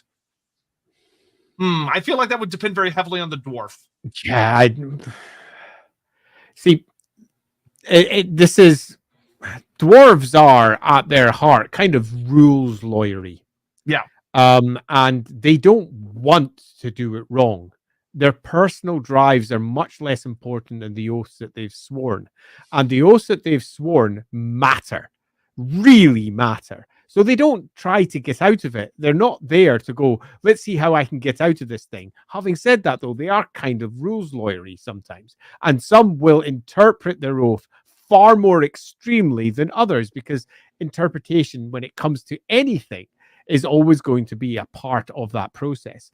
But bluntly, they are never going to try and get out of what they have to do. Ever. Yep. That's just not what they do. Yeah. Ragnar, for Malakai and the others, Slayers, there seems to be a lot of former engineers. Do you think this is a reflection of how dangerous / socially unacceptable engineers are in dwarf culture? Engineers, the engineers guild is very, very strict. It really is. And if they do something wrong, especially if it results in the loss of life, so like kinslaying by accident, that's huge. Like that's really bad. Yeah, I mean, the very nature of their work means that there is potentially going to be more danger and they end up kinslaying in error. Having said that, though, I think one of the reasons why engineers do pop up frequently is because of Gotrek. Because Gotrek himself was one, which means that when we delved into his background in the stories, we meet other people. Yeah, we bump into a lot of them. So we bump into folk that Gotrek was aware of, and thus it makes it look like there are more of them than perhaps others, which I think is probably a bit of a mistake, particularly if you look at, say, Carrick Cadron and all the various dwarves there. You don't have loads of them saying, hey, I happen to be an engineer. That's just not how all of them are expressing. Yeah, so I'd say, that's fair. So broadly speaking, it's an easy bias that the books provide us, but equally, having said that, though, the very nature of engineers do put them into a danger area. Yep. Let's see. In the Santa Claus book, it says Norse dwarves tolerate the elves. Does this cause friction with the Carrick Corps? I don't think the Carrick Corps would particularly care how the Norse dwarves deal with elves. And especially the Carrick Corps nowadays vaguely tolerates elves.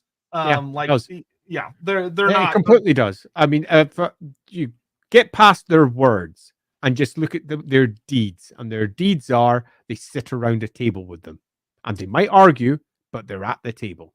Yeah, like a lot of dwarves bitch and moan about it, but you have to keep in mind that High King Gotrek Starbreaker did say, after he killed Kalador and took the crown, Kalador II, he was like, it's over. It's done. Yeah. This matter is settled.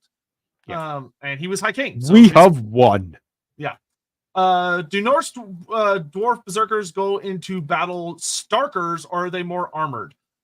It would Some of them were starkers. I had a model. Yeah, it would depend on which version you're using, but some of them would be naked with tattoos. Some of them would emulate Grimnir, so be like Slayers, where they're just wearing trousers, and some might wear armor because maybe it's not required. It would just depend on your interpretation. I'd say what we really need for that is a proper examination of Norse dwarf culture. Yeah. What do you think of the mild retcon that Krakadrak is being slowly recovered and is no longer completely lost? I think that's fine. I prefer it. I much prefer it. Krakadrak suddenly being sacked was something that I remember when I read it. I was like, where the fuck did this come from? It's the main hold of the Norse dwarves. They're doing that thing that they do in the studio where there's something that they don't want to have in the setting anymore. So they're just destroying it. Damn it. Because previously it wasn't like that. They just sacked the thing in the army list. And I was like, oh, well, that's that gone then. Well, that's a thing. And then bringing it back is just a classic example of Games Workshop then going, that thing that we have, it'd be good if we could use that again. My preference is that it very much is a thing. Yeah, Krakow the Ravensvac slowly reclaiming the hold is great because that gives them something to do. And it also means if you're playing the roleplay game, that gives you a really solid campaign. It's the reclamation of Krakadrak, which is great. Jiggy, why does Malakai hang around with the Norskin dwarf holds? Because he's not one. Why would he? Yeah. I don't really. There's no reason. It's just that why would he? He's got other stuff to do. Do Norse dwarves consider the technology of the Chaos dwarves newfangled nonsense? That is an interesting question that would be fun to explore. They might have some peculiar opinions on the developments that have been made since the two split. Yeah, I'd be really interested to dive into that one because that would be interesting, particularly if they saw the developments as, for example, archaic and daft, poorly constructed. It would be interesting to have a different cultural norm. They turned their back on certain technologies. Perhaps they still have certain technologies they no longer use. Who knows what's in their holds that may have existed from the time of the Cataclysm? Because they have old holds, proper old holds. And that in and of itself means that we could have some really interesting things sitting at the heart of what these holds represent. Perhaps there's a reason they've managed to significantly hold off chaos for the last, 10,000 years or wherever it is. It's pretty much forever, and they aren't falling to chaos. Why?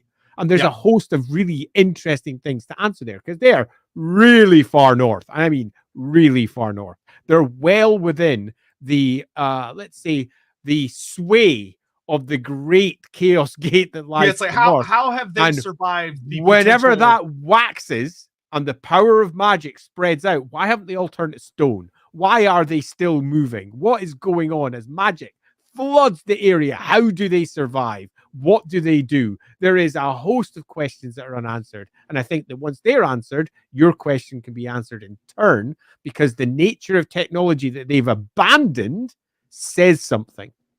Yeah. Is there any variation between height, fertility, skin tone, prevalence of hair colors, or any other distinction for humans in the real world between the Norse dwarfs and the Karak dwarfs? There should be.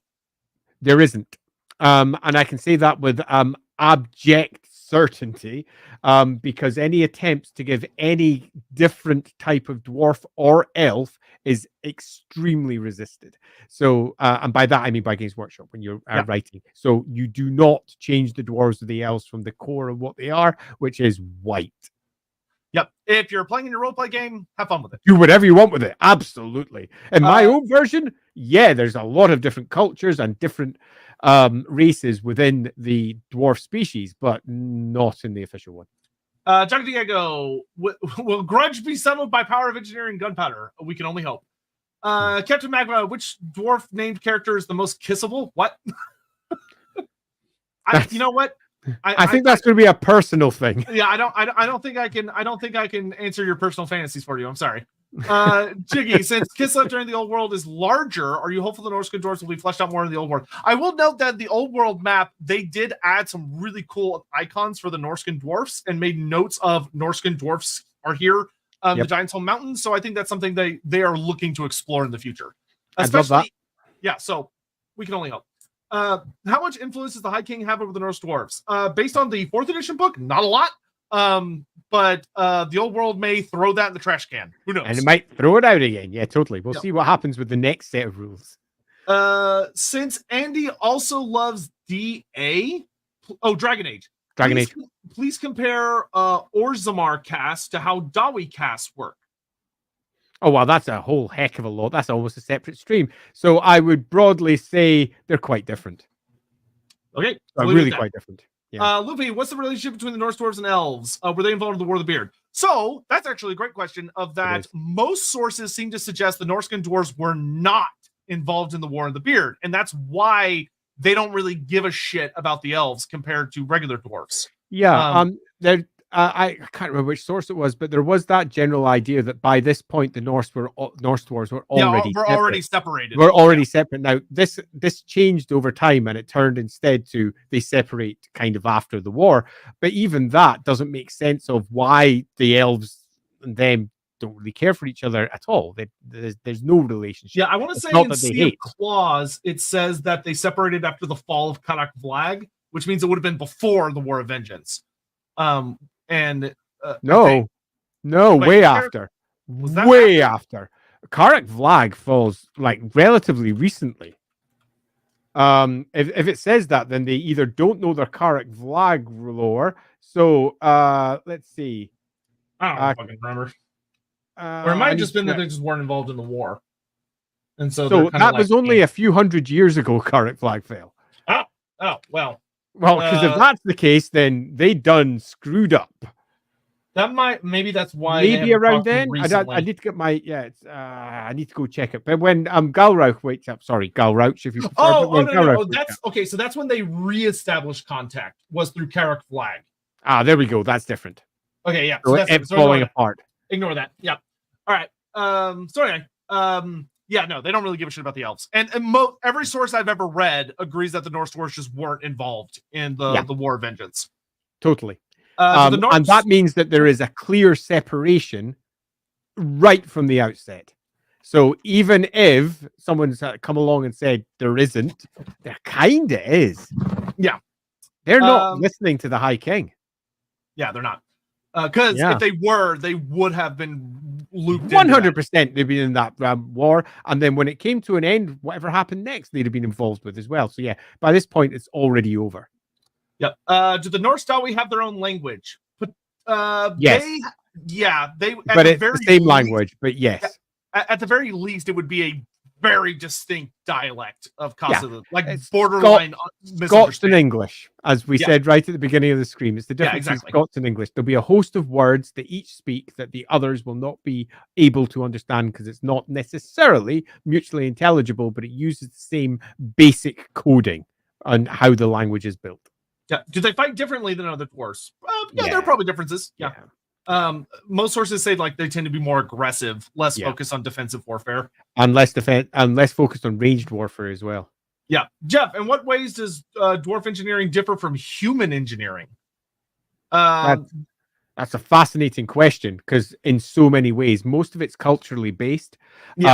And a lot of it is also based in the fact that dwarves are much more longer lived, which means that they can take their time to ensure that they do it right. Where humanity might have, a single engineer might have before them not more than maybe 10 to 40 years, but they've got to master their craft first. And that might take until they're in their 30s or 40s. So they might only have 10 to 20 years to completely nail down the things that they're trying to build. Where the dwarf will have maybe 100 years, maybe more to do this. And even then, because of their obsessive natures, they're going to make sure they've done it properly. They've done it right. So dwarf engineering is, by its very nature, safer and slower. Yeah, but more precise. Much more so, yeah. What faction is the strongest air force in Warhammer Fantasy? That's going to depend on a lot of different little nuances. Because, like, what do you count as an air force? Do you mean like presence in the air? Because dragons are kind of a big fucking deal. Chaos has got all manner of flying stuff. I would say, they've got entire flying towers. They've got flying ships. Yeah, I mean, probably really be between Chaos and Dark Elves. Tzeentch. Yeah, Tzeentch is like everything flies. Everything flies with Tzeentch. I mean, even when you move up scale, so you go to Man of War, their core ship was a flying ship. In Man of War, Tzeentch, right to its very core. Yeah. Let's see. What do you think? Tzeentch, all their characters. What do you think of Ruglug's armored orcs, and what do dwarfs think of them? Good old Dogs of War. I mean, they're a fun concept. I find most of the Dogs of War do not fit very well into modern Warhammer Fantasy because they were very goofy and they were portrayed very goofily. And when you try and make them fit into the more serious tone that later 6th edition and then 7th and 8th took, they just don't work. Yeah, they don't. They're very much old style Warhammer. Nigel Stillman-esque in terms of Nigel Stillman, who wrote much of the, we say, slightly more goofy versions of Warhammer material. He also wrote some of the best stuff. And they have a very different tone. Got to remember, back in 5th edition, we were discussing actually just yesterday on the Rookery stream about White Dwarf, and we were discussing how back in 5th edition there was cartoons in Warhammer all over the place, and we were looking at what was effectively a tower of cheerleader witch elves facing off against a bunch of orcs, which was super funny. But the tone of Warhammer back then was vastly different. That being the case, a lot of the material, when you try to port it over, has to be either rewritten or reimagined to fit. And units like that are a classic example of this. What you really want to do is look at it and say, yeah, let's gently massage this so it fits again. Yeah, like mercenary orcs can work as a concept thanks to like the more modern interpretations of characters like Gorfang Rotgut, who is known to trade with people and take bribes in exchange for passing safely through his lands, which establishes that there are orcs that can be bargained with, but it's rare. It's super rare. And depending on them would be a whole nother thing. But dwarves would look at them and be like, orc, kill it. Nope. No, their grudges are too deep. Yeah. And for very good reason. They are at warfare. If a Cathanian engineer met a dwarf engineer, how would the dwarf view them? There would probably be, they'd probably be very similar to a human engineer. It would just be that instead of these wacky pigeon bombs and mechanical steeds, they got wacky balloons being powered by Cathanian firebird elemental creatures and giant moving statues, and dwarf would be like, rah, rah, rah, rah. Like they just grumble about it. Yeah, totally. Are there deities of engineering in the Empire? Is Leonardo de Maragliano an incarnation of a god of engineering, perhaps? Yeah, no.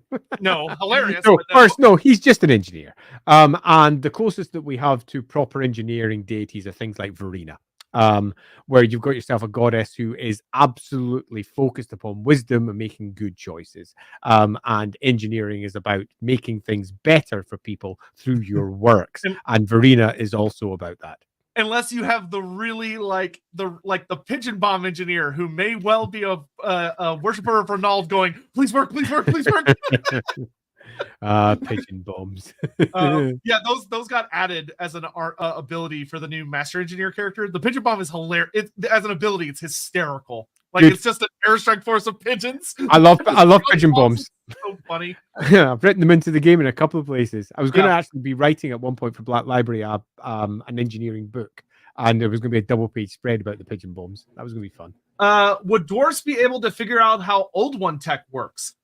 Theoretically, I think if you were dealing with true Old One tech, you would want a dwarf, a human, and an elf that are all geniuses working together. Yeah, because dwarf alone, no. Yeah, dwarf alone, no, because there would be so much magical elements to it that they just wouldn't be able to figure out very well. Yeah, we know for certain that old ones are both immaterial and material, which means that a significant portion of the old one tech, as it manifests and is understood, would be quite beyond a dwarf to understand. And you could argue that it'd be quite beyond an elf to understand as well, because some of the core material components would be beyond the elf's ken. There's a reason that elves generally don't use tech, they use magic. So they've got a very different way of approaching things. Dwarfs have a different way of approaching things, and humans are the glue that makes everything move quickly. So I would say, broadly speaking, I agree entirely. It would require multiple geniuses at work just to make the bloody things work.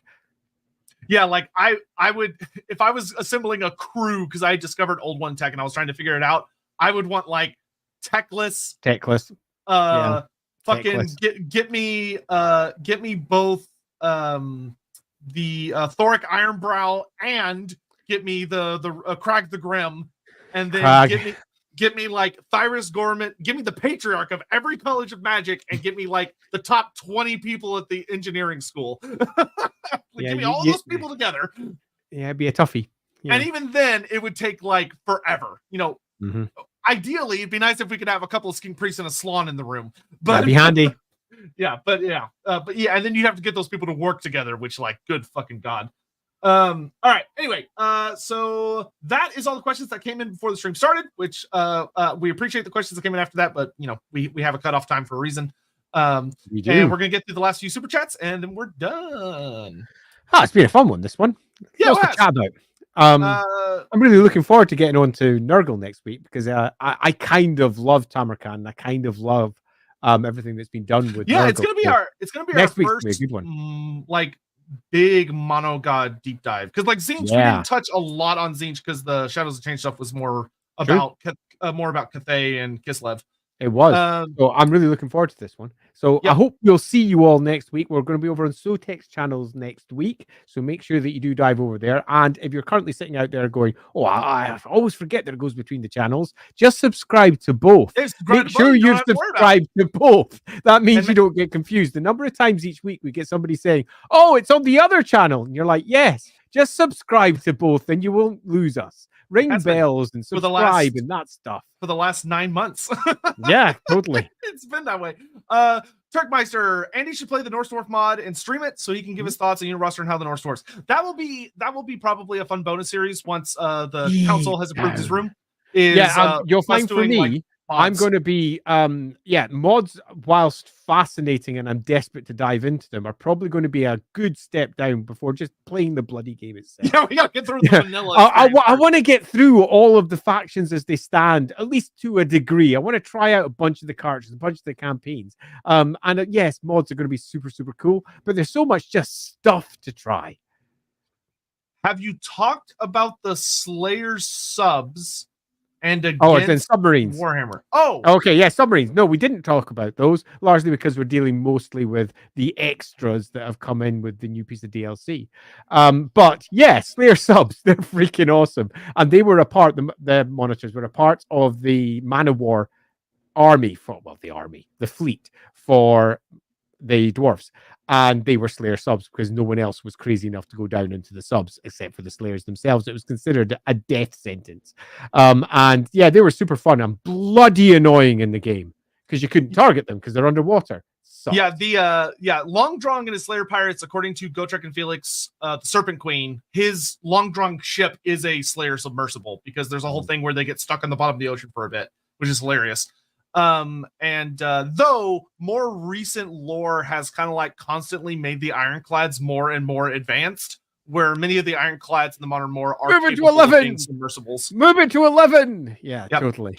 Commander Bone, now that you mentioned designing factions, now I'm imagining dwarfs in Cathay or Nippon. We saw Norse and Empire die. I wonder how those will be. Well, I could tell you based on a conversation I had with Andy Hall for one of the like old streams, was that there's like a dwarf town in the city of, I think, Beishai, I think it's that. But like the various port cities that Yin Yin has power over, they're very cosmopolitan. They have entire quarters dedicated to the various races that hang out there. So there's an elf quarter, there's a dwarf quarter, there's a quarter for like men from different parts of the old world. So there'd be like, Little Talea or whatever.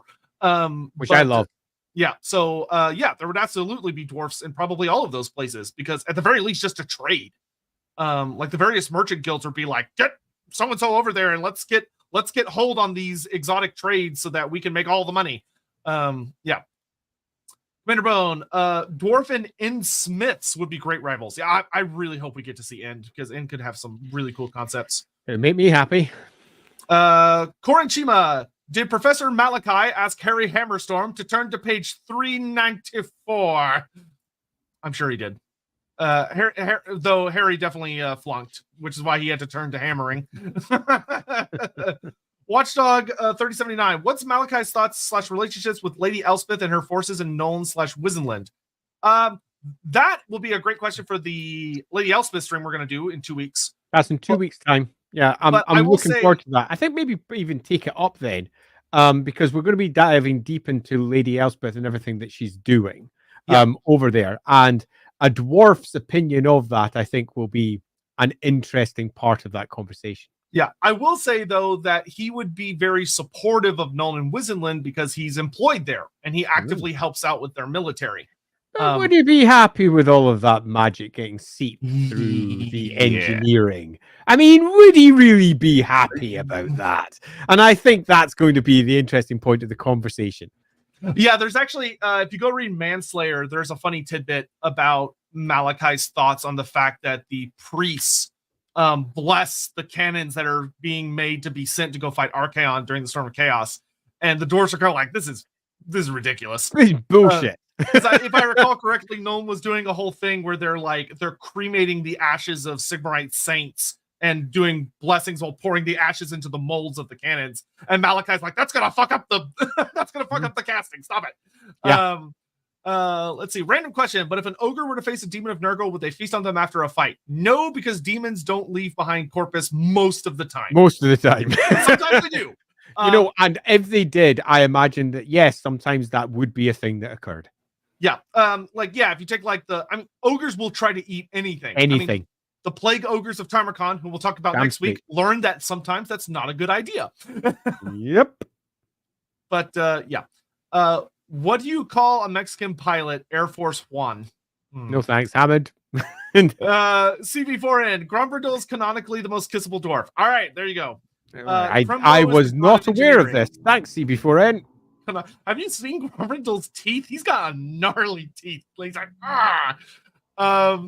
fucking Kremlo.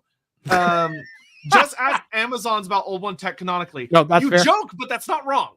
Yeah, right. There are interpretations of the Amazons. The White Dwarf interpretation has them being keenly aware of Old One Tech. Yeah, and how to use it. And if I was writing up a new version of Amazons, they would be keenly aware of Old One Tech. Yeah, and that would be the using it in a variety of ways. And I'd also be interested in making them a little bit more than just looking like knockoff lizardmen. You'd want to avoid that because that'd be boring. Yeah, it totally would.